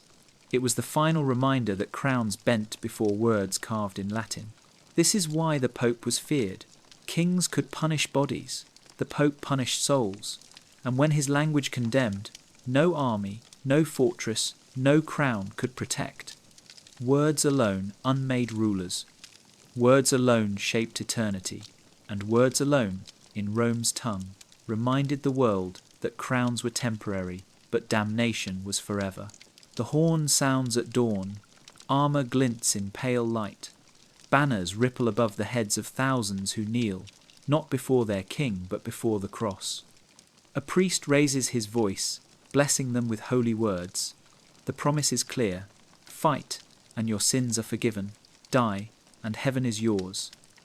This is not a king's war. This is a holy war. When the Pope called for crusade, the world shifted. Kings fought for land, Rome called for eternity, and men followed eternity more eagerly than borders. A monarch might struggle to raise soldiers, offering coin and protection. The Pope offered salvation. Soldiers left farms, families, villages, not because crowns commanded, but because Rome promised. No king could compete with that. Holy wars redefined loyalty. A knight might be sworn to his lord, yet when Rome declared crusade, he often abandoned his oath to join. Families sold homes, peasants left fields, nobles mortgaged castles, all to march where the Pope directed. Even rulers were compelled. A king who resisted crusade risked being labelled faithless, cowardly, unworthy of Christendom. Some kings led armies themselves, but they marched under papal banners. Their crowns became ornaments beneath the cross. The terror of holy wars was their reach. A papal decree could empty towns. An entire generation of men could vanish to distant battlefields. Kings who depended on their subjects' labour and armies watched helplessly as Rome drained both. Their authority shrank while Rome's voice swelled. The war might be thousands of miles away, yet its true battlefield was loyalty at home, and loyalty leaned always toward Rome. The rituals before departure deepened the fear. Priests marked crusaders with crosses sewn into cloaks. Bells rang, choirs sang, incense rose. The moment felt less like military preparation and more like sacrament. To resist was to resist God. A king might hesitate, weighing risk and strategy, but people demanded obedience to Rome's call. They would not forgive rulers who defied salvation. And when crusaders returned those who survived, they returned changed. They carried relics, stories of miracles, scars treated as holy marks. Their loyalty to Rome grew fiercer. Their kings found them harder to control. Holy wars expanded Christendom's imagination while narrowing royal authority. They proved that crowns could command armies, but only Rome could command entire civilizations to march into the unknown. Holy wars were not just bloodshed. They were Rome's reminder: crowns ruled bodies, but salvation ruled souls. And when salvation called, swords rose higher than banners. The hall is crowded with nobles. A king sits high on his throne, sword across his lap, crown heavy on his head. Then the doors open, and a man in simple robes enters. He carries no weapon, no armor, no army, only a staff and a parchment marked with wax. Yet the room still falls silent, for he is the Pope's envoy, and his presence weighs heavier than any knight's blade. Envoys were Rome's shadows, crossing kingdoms with authority no crown could deny. Kings sent ambassadors, often ignored or delayed. The Pope sent envoys, and doors opened, roads cleared. Nobles bowed, for everyone knew to mistreat an envoy was to insult Rome itself, and that insult risked interdict, excommunication, damnation. The envoy's staff was more feared than a soldier's spear. The rituals surrounding envoys strengthened their presence. They entered courts with processions of monks, banners of the cross, seals dangling from parchments. They spoke with calm certainty, not pleading but declaring. Kings might argue, but the envoy's voice carried the weight of Rome's authority, and everyone in the room knew it. Subjects whispered, "What Rome says, God says." Envoys negotiated treaties, settled disputes, judged marriages, and legitimized heirs. They were courts in motion, carrying canon law in their satchels, carrying eternity in their words. A king might hold council with nobles for days. An envoy could end debate in minutes. His sentences were not advice but verdicts, and once given, they echoed far beyond the hall. Kings feared envoys because they undermined sovereignty. A monarch could not dismiss them as he dismissed other ambassadors. To reject an envoy was to reject Rome, and that meant rebellion at home, whispers in villages, sermons from pulpits. Even soldiers might refuse orders if they felt their king defied papal envoys. The terror deepened when envoys returned to Rome with reports. They carried back every hesitation, every insult, every refusal. The Pope listened, weighed, judged, and kings knew that one wrong gesture to an envoy could bring Rome's wrath upon them. Crowns bent low, not out of respect for the man, but fear of the authority he carried. The Pope's envoys travelled like ghosts, unarmed yet invincible. They crossed mountains, seas, kingdoms, and everywhere they went, crowns tilted, for their power was not their own. It was Rome's shadow falling across every court, reminding kings that their rule was temporary, but the Church's gaze was eternal. Morning bells echo across valleys, calling monks to prayer. Cloisters glow with candlelight as men in rough robes chant psalms. Their voices rise like mist, calm yet unyielding. At first glance, monasteries seem places of silence, far from crowns and politics. Yet in their silence lay power, power that kings envied, feared, and could never fully control. Monasteries held land, vast estates, fertile fields, vineyards, forests. Peasants worked these lands not for kings, but for abbots. Taxes flowed into cloisters instead of castles.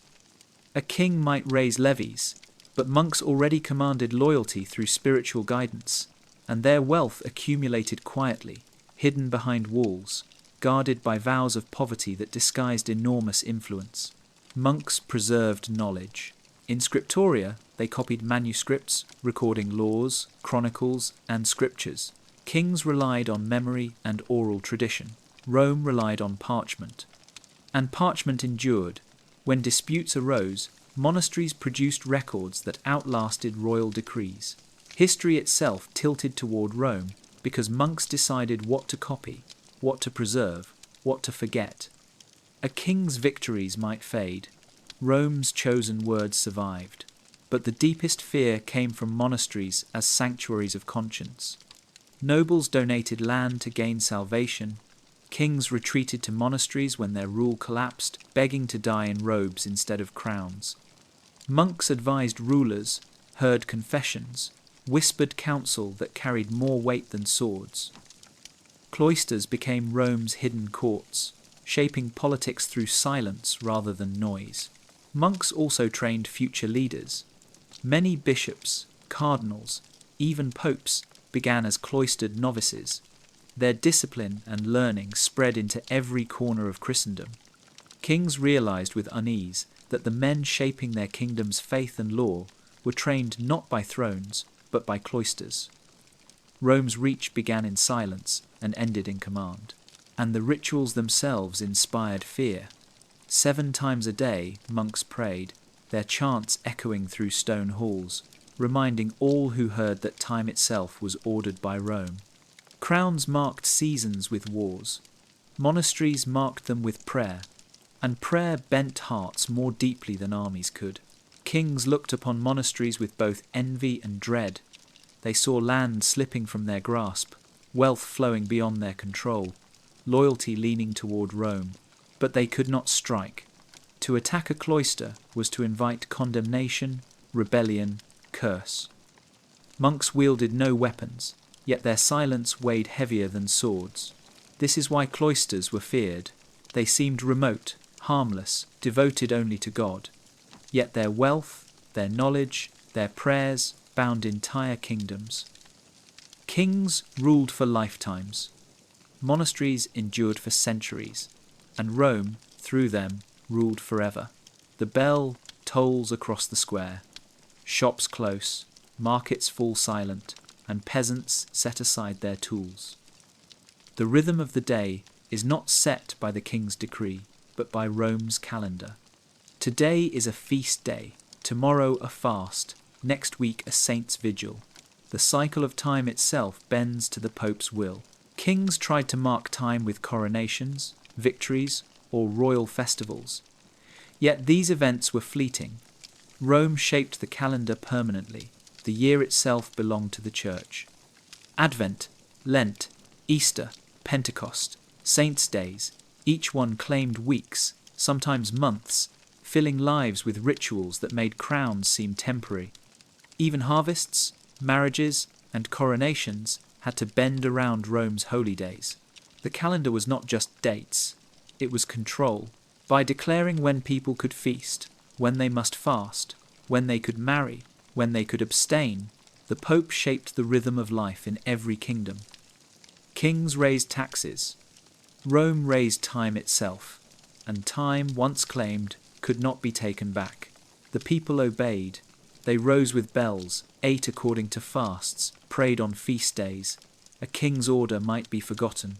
Rome's calendar returned every year, eternal as the seasons. Children grew into its patterns. Parents passed them down. Generations carried them forward. The Pope needed no soldiers to enforce it. The rhythm of prayer and ritual enforced itself. Kings resented it. They wanted to command their people's days with war, work, and trade, but peasants refused to labor on holy days. Merchants shut their stalls. Nobles attended mass instead of councils. Even rulers themselves bowed, knowing that to defy Rome's calendar was to invite scandal, suspicion, even excommunication. The calendar also became a tool of power. The Pope could declare new feast days, elevate saints, institute jubilees. Suddenly, kingdoms shifted their routines. Pilgrimages increased, offerings poured in, loyalty deepened. The king might be present, but he was irrelevant. Rome had spoken, and time itself had changed. This is why kings feared the calendar. Crowns might mark moments. The Pope ruled eternity. A king lies dying. His crown rests on the table, useless now. Advisers whisper, heirs wait, nobles argue. But all eyes turn to the man in robes beside the bed. The priest leans close, listening for final words, ready to grant absolution or deny it. In this moment, the Pope's shadow falls over the chamber, for death belongs not to crowns, but to Rome. Deathbed confession was the last ritual of power. A man might live as tyrant or thief, as warrior or ruler, but at his final hour, his fate rested on the Church. One word from a priest could open heaven. One refusal could close it. Kings who commanded armies bowed to priests when breath grew thin. No sword could pierce eternity. Only confession could. This terrified rulers. They spent their lives in power, yet at death they were helpless, stripped of crown, wealth, command. Their eternity lay in hands loyal not to them, but to Rome. A priest's decision could condemn them to damnation, no matter what they had built on earth. Kings feared death not because of death itself, but because Rome held its key. Confession was also political. Priests recorded last wills, last words, last legacies. A dying ruler's whispered sentence could decide inheritances, crown heirs, redirect kingdoms. And priests were not neutral scribes. They spoke with Rome's authority. A will recorded under confession carried more weight than parchment signed in life. Nobles knew it. Heirs knew it. And so they bent, anxious to hear what Rome would preserve. The ritual itself deepened the fear. Candles lit, prayers spoken, relics placed by the bed. The priest leaned close, listening with gravity. Silence filled the chamber as words of sin spilled out. Then came the moment absolution or denial. Tears fell, courtiers trembled.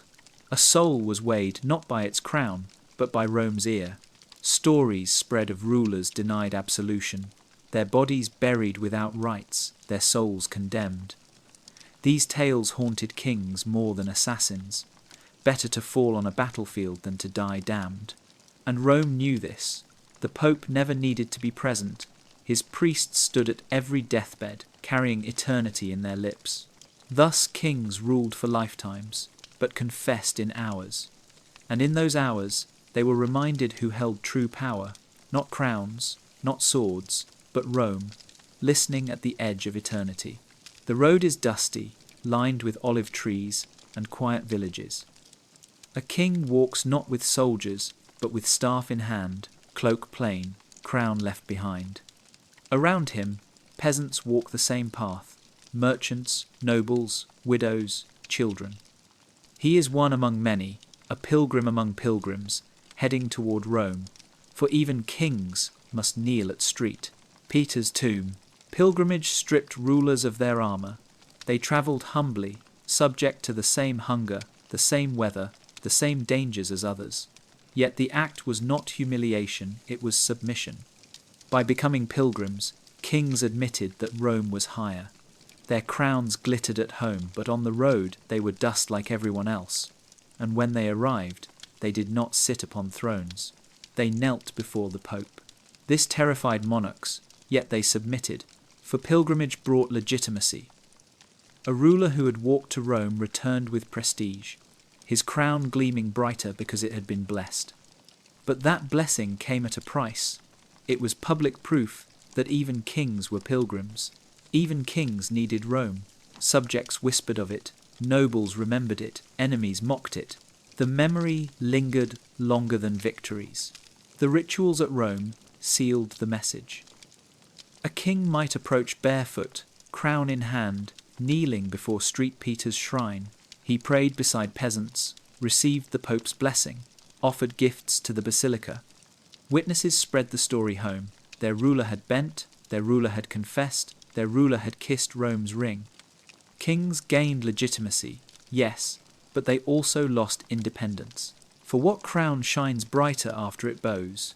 Pilgrimage also served Rome's wealth and power. Kings brought treasures, donations, relics. Their subjects followed suit. Every journey enriched the church, drained kingdoms, and deepened loyalty to Rome. A king might regret the cost, but he could not ignore the reward. To skip pilgrimage was to seem arrogant, godless, unworthy. To make pilgrimage was to prove piety but also submission. And the sight of a king as pilgrim inspired awe. Soldiers who once marched for him now marched beside him.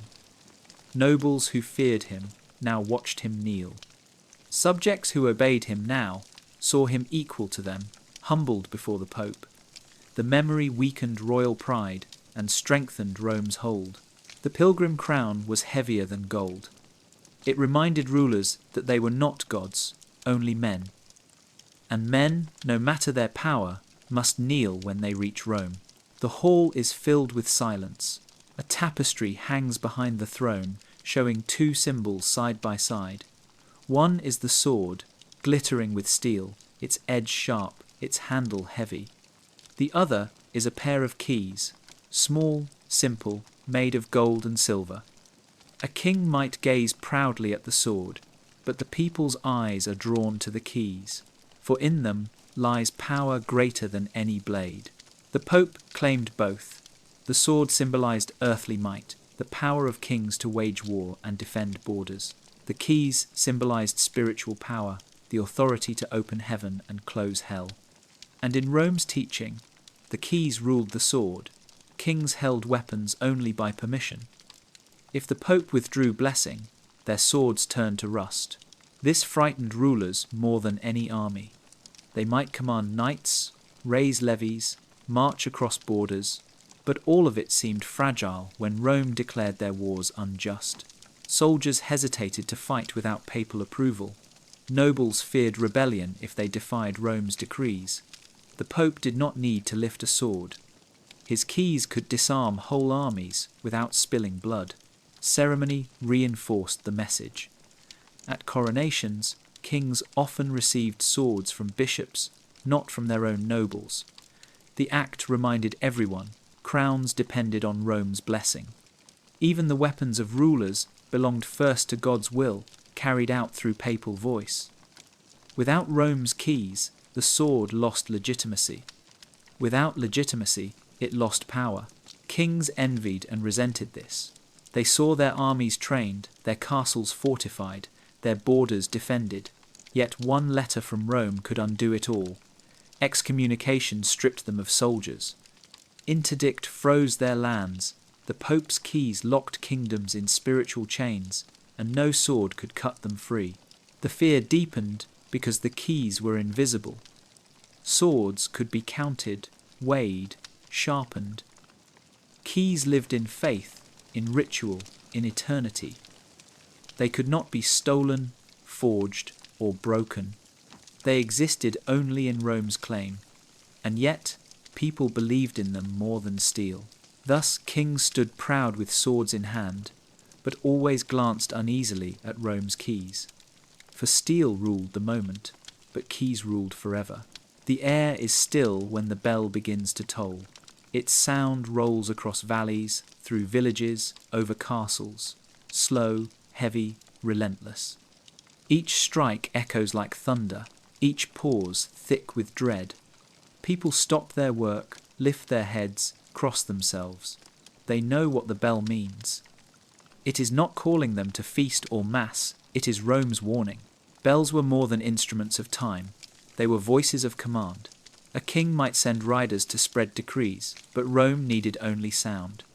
From the smallest village chapel to the grandest cathedral, bells carried messages that touched every ear. They marked holy days, fasts, funerals, interdicts. Their voices silenced kings' orders, for no one could ignore their call.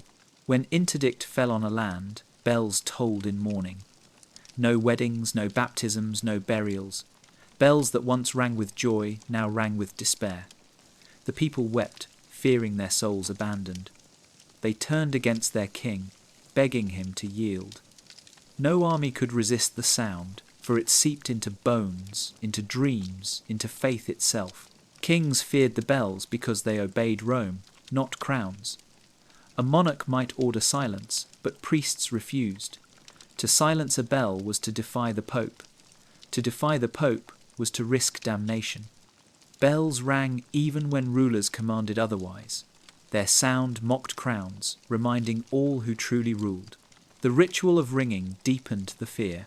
Bells were blessed, anointed, named as though they were living beings. People believed they carried power, that their voices drove away storms, demons, even plague.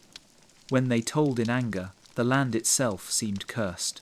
Kings trembled, knowing their own soldiers felt the same dread. Bells could gather armies or scatter them.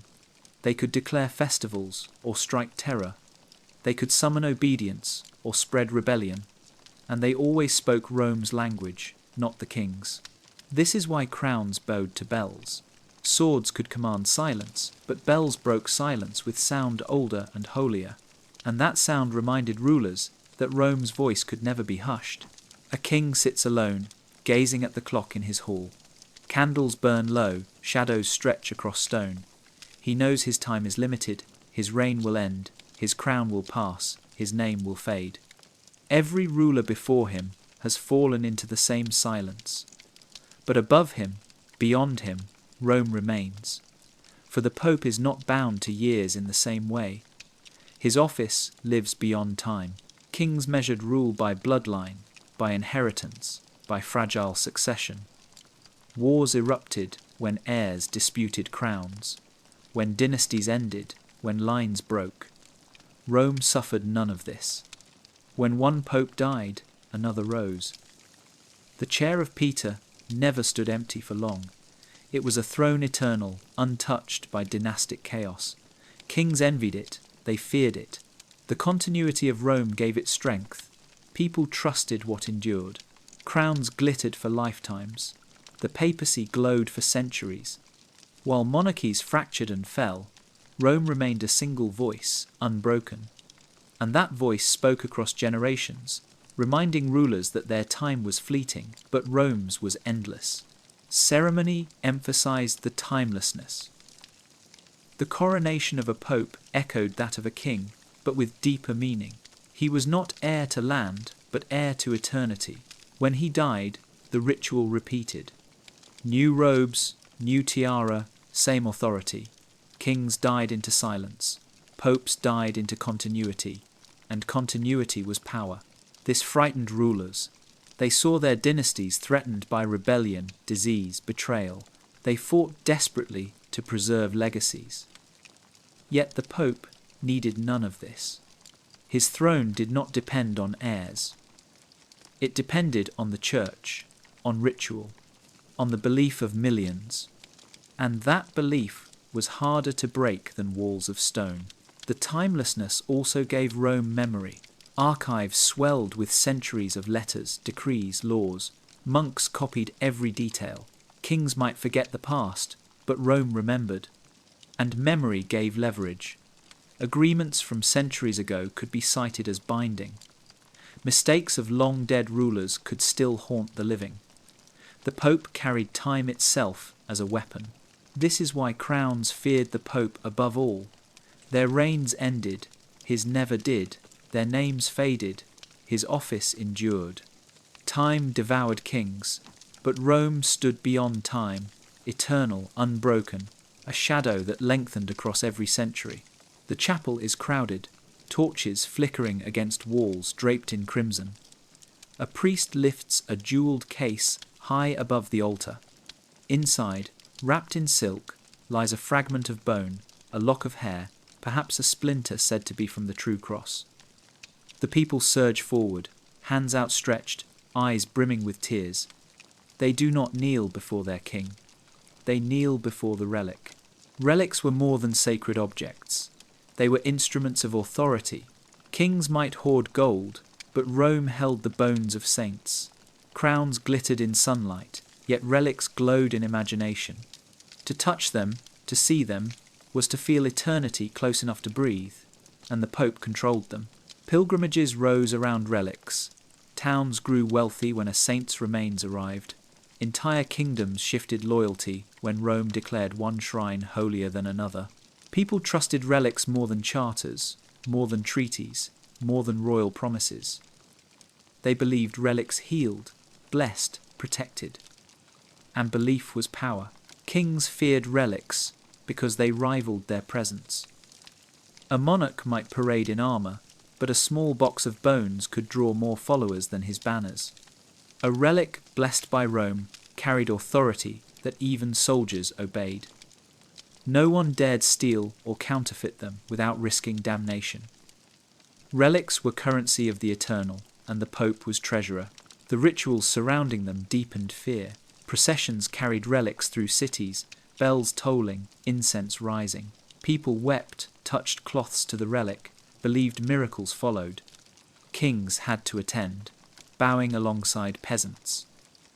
In that moment, their crowns seemed small, their power fragile, for relics spoke of heaven, and heaven outweighed thrones. Rome decided where relics travelled, who guarded them, which shrines gained prestige. This gave the Pope power to redirect devotion. A kingdom might fade into obscurity if its relics were denied recognition. Another might rise to fame if Rome blessed its shrine.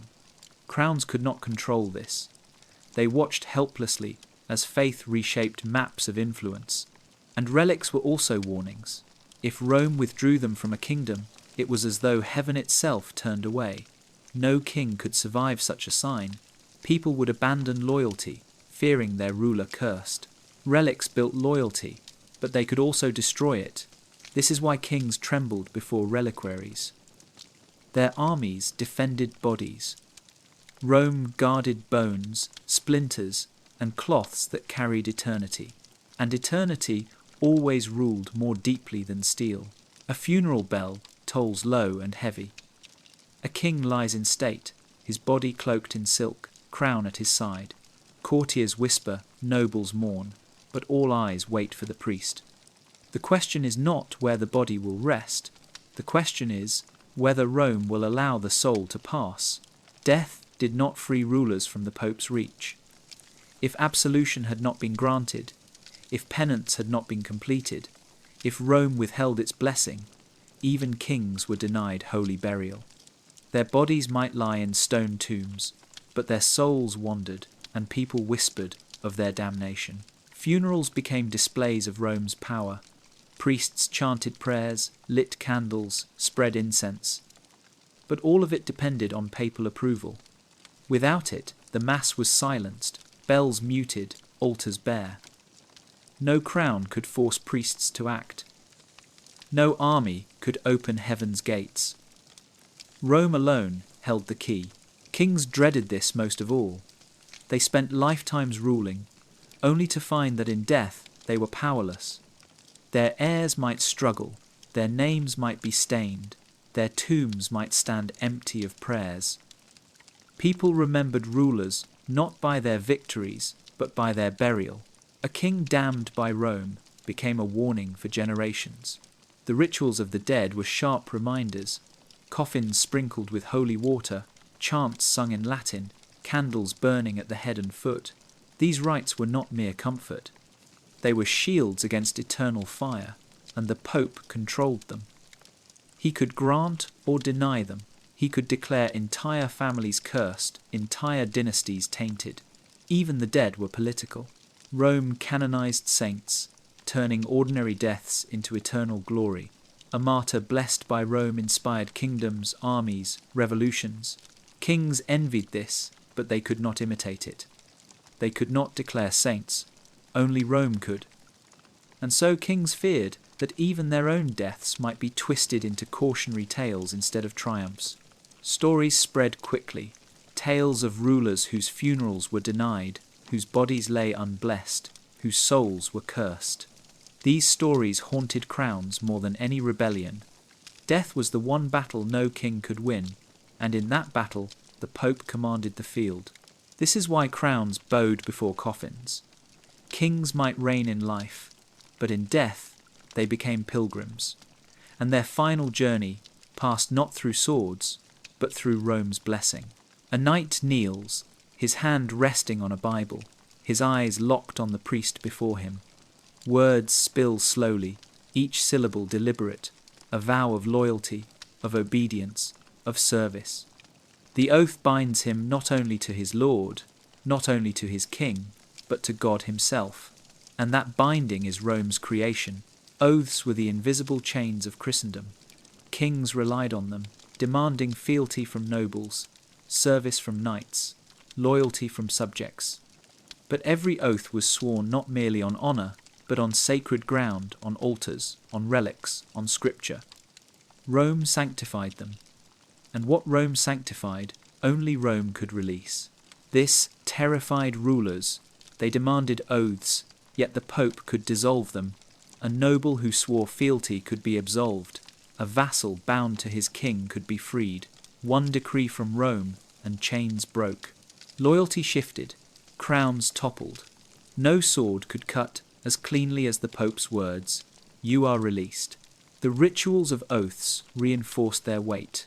Hands on relics, lips pressed to crucifixes, candles burning, priests watching. Everyone present knew the vow was eternal, not just political. To break it was to invite damnation. Kings believed this, knights believed it, peasants believed it. And yet, Rome could transform betrayal into obedience simply by declaring release. This made oaths weapons. The Pope could command armies without raising a finger, simply by redirecting their loyalty. He could free entire kingdoms from obedience to rulers. He could absolve soldiers of duty, telling them service to Rome outweighed service to crowns. Kings watched their strongest bonds turn fragile, their control dissolve in words, and people trusted Rome more than rulers. If a king demanded loyalty but the Pope declared the oath void, subjects listened to Rome. Better to betray a king than to betray heaven. And heaven spoke with the Pope's voice. The fear ran deepest in moments of rebellion. Kings might crush uprisings with steel, but if Rome blessed the rebels, their oaths to the crown dissolved. Soldiers deserted, nobles defected, peasants rose. The Pope had broken the chains, and no crown could mend them. This is why kings trembled before oaths. They forged them in blood and faith, yet Rome held the key. The Pope could bind tighter than iron, or release faster than fire. And in those chains, invisible yet unbreakable, lay the proof that crowns ruled bodies, but Rome ruled souls. The village square is empty. No bells ring, no choir sings, no smoke rises from the altar. Doors to the church stand barred, candles unlit, chalices covered in dust. Children cry, parents whisper, elders sit in silence. A kingdom under interdict is not merely quiet, it is abandoned. Interdict was Rome's weapon of silence. Unlike excommunication, which cut off an individual, interdict smothered entire lands. Priests refused sacraments, churches locked their doors, marriages ceased, burials went unblessed. The people felt heaven itself withdraw, and all of it was caused not by war, not by famine, but by the Pope's decree. Kings feared interdict more than invasion. Armies might destroy towns, but interdict destroyed hope. Subjects turned restless, blaming rulers for their spiritual exile. Why must we suffer for the king's pride? They asked. Families begged their monarchs to yield, nobles pressed them to negotiate. Even soldiers faltered, reluctant to fight for a ruler who angered Rome. The rituals of interdict deepened the terror.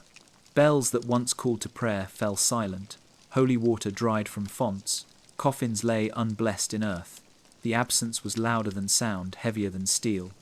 People trembled, believing demons roamed freer without mass to shield them. They pleaded for restoration, for the Pope's mercy, and the king, no matter how proud, often bent. Some rulers tried defiance. They forced priests to perform rites, threatened punishment for disobedience. But the people mistrusted these rituals, knowing Rome had declared them void. A prayer without papal sanction felt empty, cursed. Crowns could command actions, but not belief, and belief was what Rome ruled best. The silence of interdict haunted rulers. It reminded them that Rome could withdraw not just blessings, but the very heartbeat of Christian life. No crown could fill the void, only Rome could. And so kings bowed, for they feared silence more than swords. The hall is dim, filled with parchment, candles, and the low murmur of clerks. At the far end sits a judge in robes of black and red. Before him kneels a noble, accused of breaking oath. His king demands justice, but the trial is not in the royal court, it is in the papal court, and here the crown has no voice. Papal courts were Rome's law carried into every land. Kings had their judges, but their authority stopped at borders. The Pope's court stretched across Christendom. A noble in France, a merchant in Spain, a knight in England, all could be summoned before Rome's judges, and once summoned, no king could shield them. The fear came from jurisdiction. Papal courts ruled over marriages, inheritances, contracts, even disputes between rulers. They claimed authority whenever oaths, sacraments, or morality were involved, and nearly everything touched these. Kings saw their sovereignty cut thin, case by case, until whole realms seemed governed from Rome. The rituals of trial magnified the weight. Accusations read aloud, testimonies recorded, canon law cited. Latin phrases bound verdicts tighter than chains. Appeals rose from local bishops to Rome itself. And once Rome decided, the matter was closed. A king might rage, but he could not undo a papal ruling without risking interdict or excommunication. Subjects knew this. Many bypassed royal courts, appealing directly to Rome. They trusted papal justice more than royal judgment. They believed Rome was impartial, eternal, uncorrupted. Kings bristled at this defiance, yet they could not forbid it. To deny access to papal courts was to deny access to salvation. No monarch dared, and so rulers found themselves cornered. They could punish crimes, but not control faith. They could manage disputes, but not those sanctified by Rome. Their courts seemed small, temporary, fragile. Rome's courts seemed vast, eternal, unbreakable. The papal courts were not just halls of law. They were Rome's silent empire, ruling without swords, conquering without armies. And kings feared them most because they proved the truth. Crowns governed land, But Rome governed conscience, and conscience always won. The cathedral glitters with light. Candles burn by the hundreds, choirs chant, incense clouds the air. At the centre, the Pope is crowned not with iron or gold, but with the triple tiara, layer upon layer rising above his brow. Kings may wear single crowns, but the Pope's tiara proclaims threefold authority. The sight unsettled rulers. One crown symbolized earthly dominion. 3 crowns symbolized dominion over earth, heaven, and spirit. The Pope's coronation was not merely ritual, it was declaration. He was more than monarch, he was shepherd of souls, master of kings, vicar of Christ. His crown weighed more heavily than theirs ever could. The ritual was deliberate. As the tiara was placed, words rang out, declaring the Pope, father of princes, ruler of nations, leader of the faithful. Trumpets sounded, choirs thundered. Witnesses saw not a man, but a figure clothed in eternity. And word of the coronation spread swiftly, carried by envoys and pilgrims, whispered in courts across Christendom. Kings envied the spectacle, but they also dreaded its meaning. For the tiara was not ornamental, it was weapon. Its 3 layers reminded all that the Pope claimed authority over every realm, temporal, spiritual, eternal. No king could rival this. Their crowns looked small beside it, their claims fragile, their thrones temporary. The Pope's tiara reminded them daily that they ruled only because Rome allowed it, and when popes wore the crown in procession, the image endured. People bowed deeper than they bowed to kings. Nobles whispered of its glory. Priests preached its symbolism. Children grew up knowing that 1 crown bent before 3, and rulers, no matter their pride, carried the sting of that knowledge. The Pope's crown became the final symbol of supremacy. It needed no army, no fortress, no treasury. It was belief woven into gold and silk, belief that bent kings low. And kings feared it because they knew the truth. Crowns fade, but Rome's tiara remains. The road stretches dusty and endless, lined with villagers who pause in awe. At the centre rides not a knight, not a merchant, but a king, his crown hidden beneath a plain hood, his sceptre replaced by a walking staff. He travels not as sovereign, but as penitent. Each step takes him closer to Rome, where he will kneel at the feet of the Pope. Kings ruled nations, but pilgrimage reduced them to pilgrims. Rome demanded humility, and rulers complied, for to resist was to risk damnation. When monarchs journeyed as pilgrims, they set aside thrones, armies, and pride. Their submission became a spectacle, spreading stories that weakened their aura of invincibility. The rituals deepened humiliation. Kings walked barefoot to basilicas, kissed relics, offered gifts to altars. They knelt in cathedrals crowded with peasants, their authority levelled by Rome's demand for humility. Witnesses never forgot. Back home, subjects whispered, "Our king bowed before the Pope." No battlefield could erase that image. Pilgrimage was more than devotion. It was proof of Rome's supremacy. The Pope did not travel to kings. Kings travelled to him. They crossed mountains and seas for a blessing, for indulgence, for absolution. And when they returned, their crowns gleamed brighter, but also carried the memory of submission. This frightened rulers. They needed Rome's approval to strengthen legitimacy, but each journey reminded their people that crowns were not ultimate. The Pope's hand, resting in blessing, could exalt or diminish them. Pilgrimage turned monarchs into petitioners, and petitioners into subjects, and kings realized the truth. Their crowns were ornaments, but Rome's authority was eternal. The crowned pilgrim was both humbled and exalted, and in that paradox lay fear that their throne was never fully their own, but always borrowed from Rome.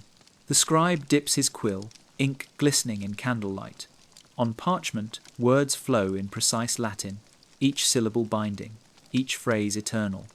When the ink dries, the Pope takes the page, signs it, seals it.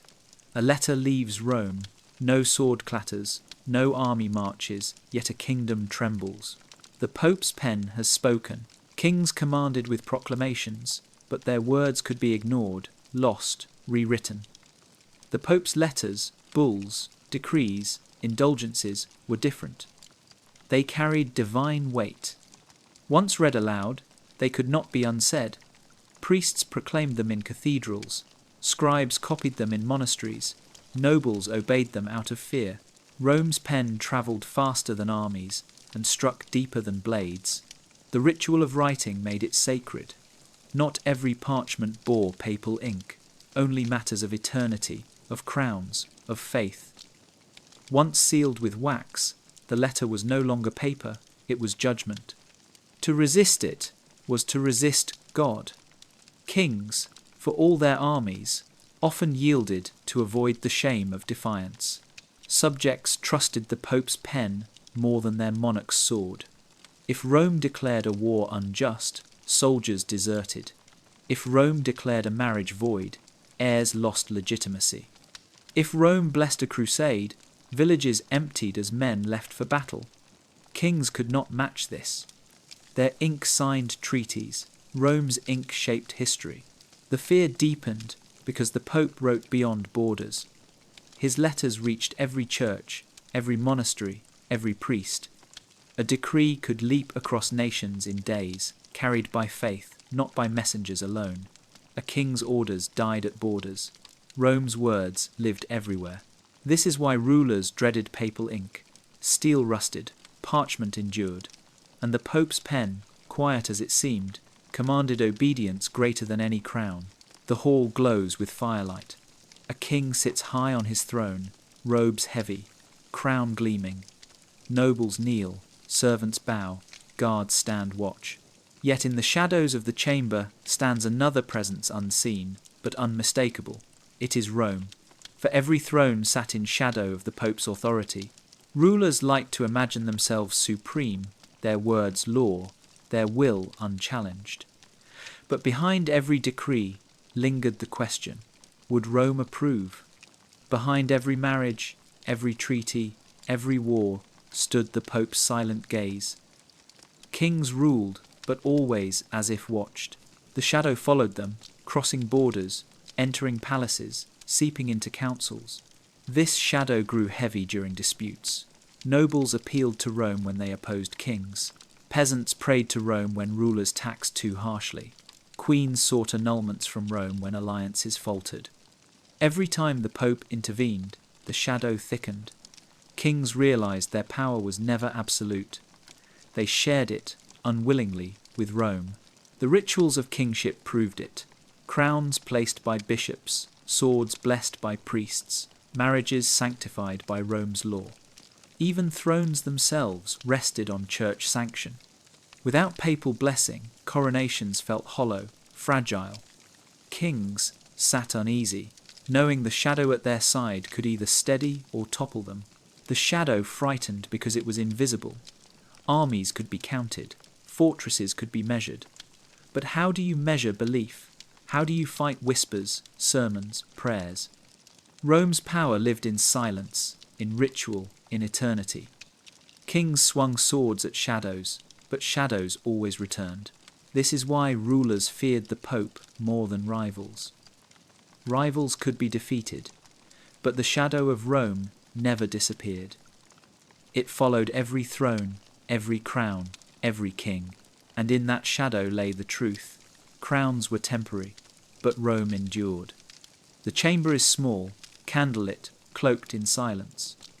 A screen divides penitent from priest. On one side kneels a nobleman, voice low, trembling as he spills secrets of treachery and desire. On the other side, the priest listens calm, patient, knowing.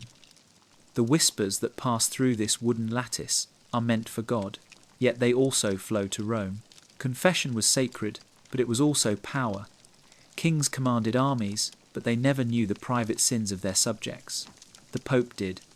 Through priests scattered in every village, monastery, and cathedral, Rome gathered a river of secrets. Soldiers confessed their doubts, nobles admitted betrayals, queens whispered of forbidden loves, and all of it through ritual, flowed upward. Rulers feared this invisible channel.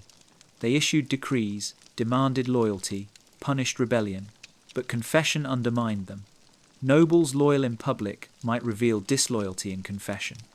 Armies sworn to crowns might admit fear of rebellion to priests. Information gathered through whispers gave Rome leverage no monarch could match. The ritual magnified the fear. Knees bent on stone, voices hushed, absolution granted or denied. People left the confessional lighter, freer, bound not to kings, but to Rome. For only the church absolved. A ruler could pardon crimes, but not sins. And sins weighed heavier than law. Kings tried to claim confession as private, irrelevant to politics. Yet they knew it shaped loyalty. Subjects who confessed felt bound more tightly to Rome than to thrones. And when popes used knowledge gained through these channels, rulers saw with dread that nothing was hidden. The whispering confession was not merely ritual. It was a net cast wide, catching secrets crowns could never reach. And kings realized the truth. Their people's bodies belonged to them, but their souls and their secrets belonged to Rome.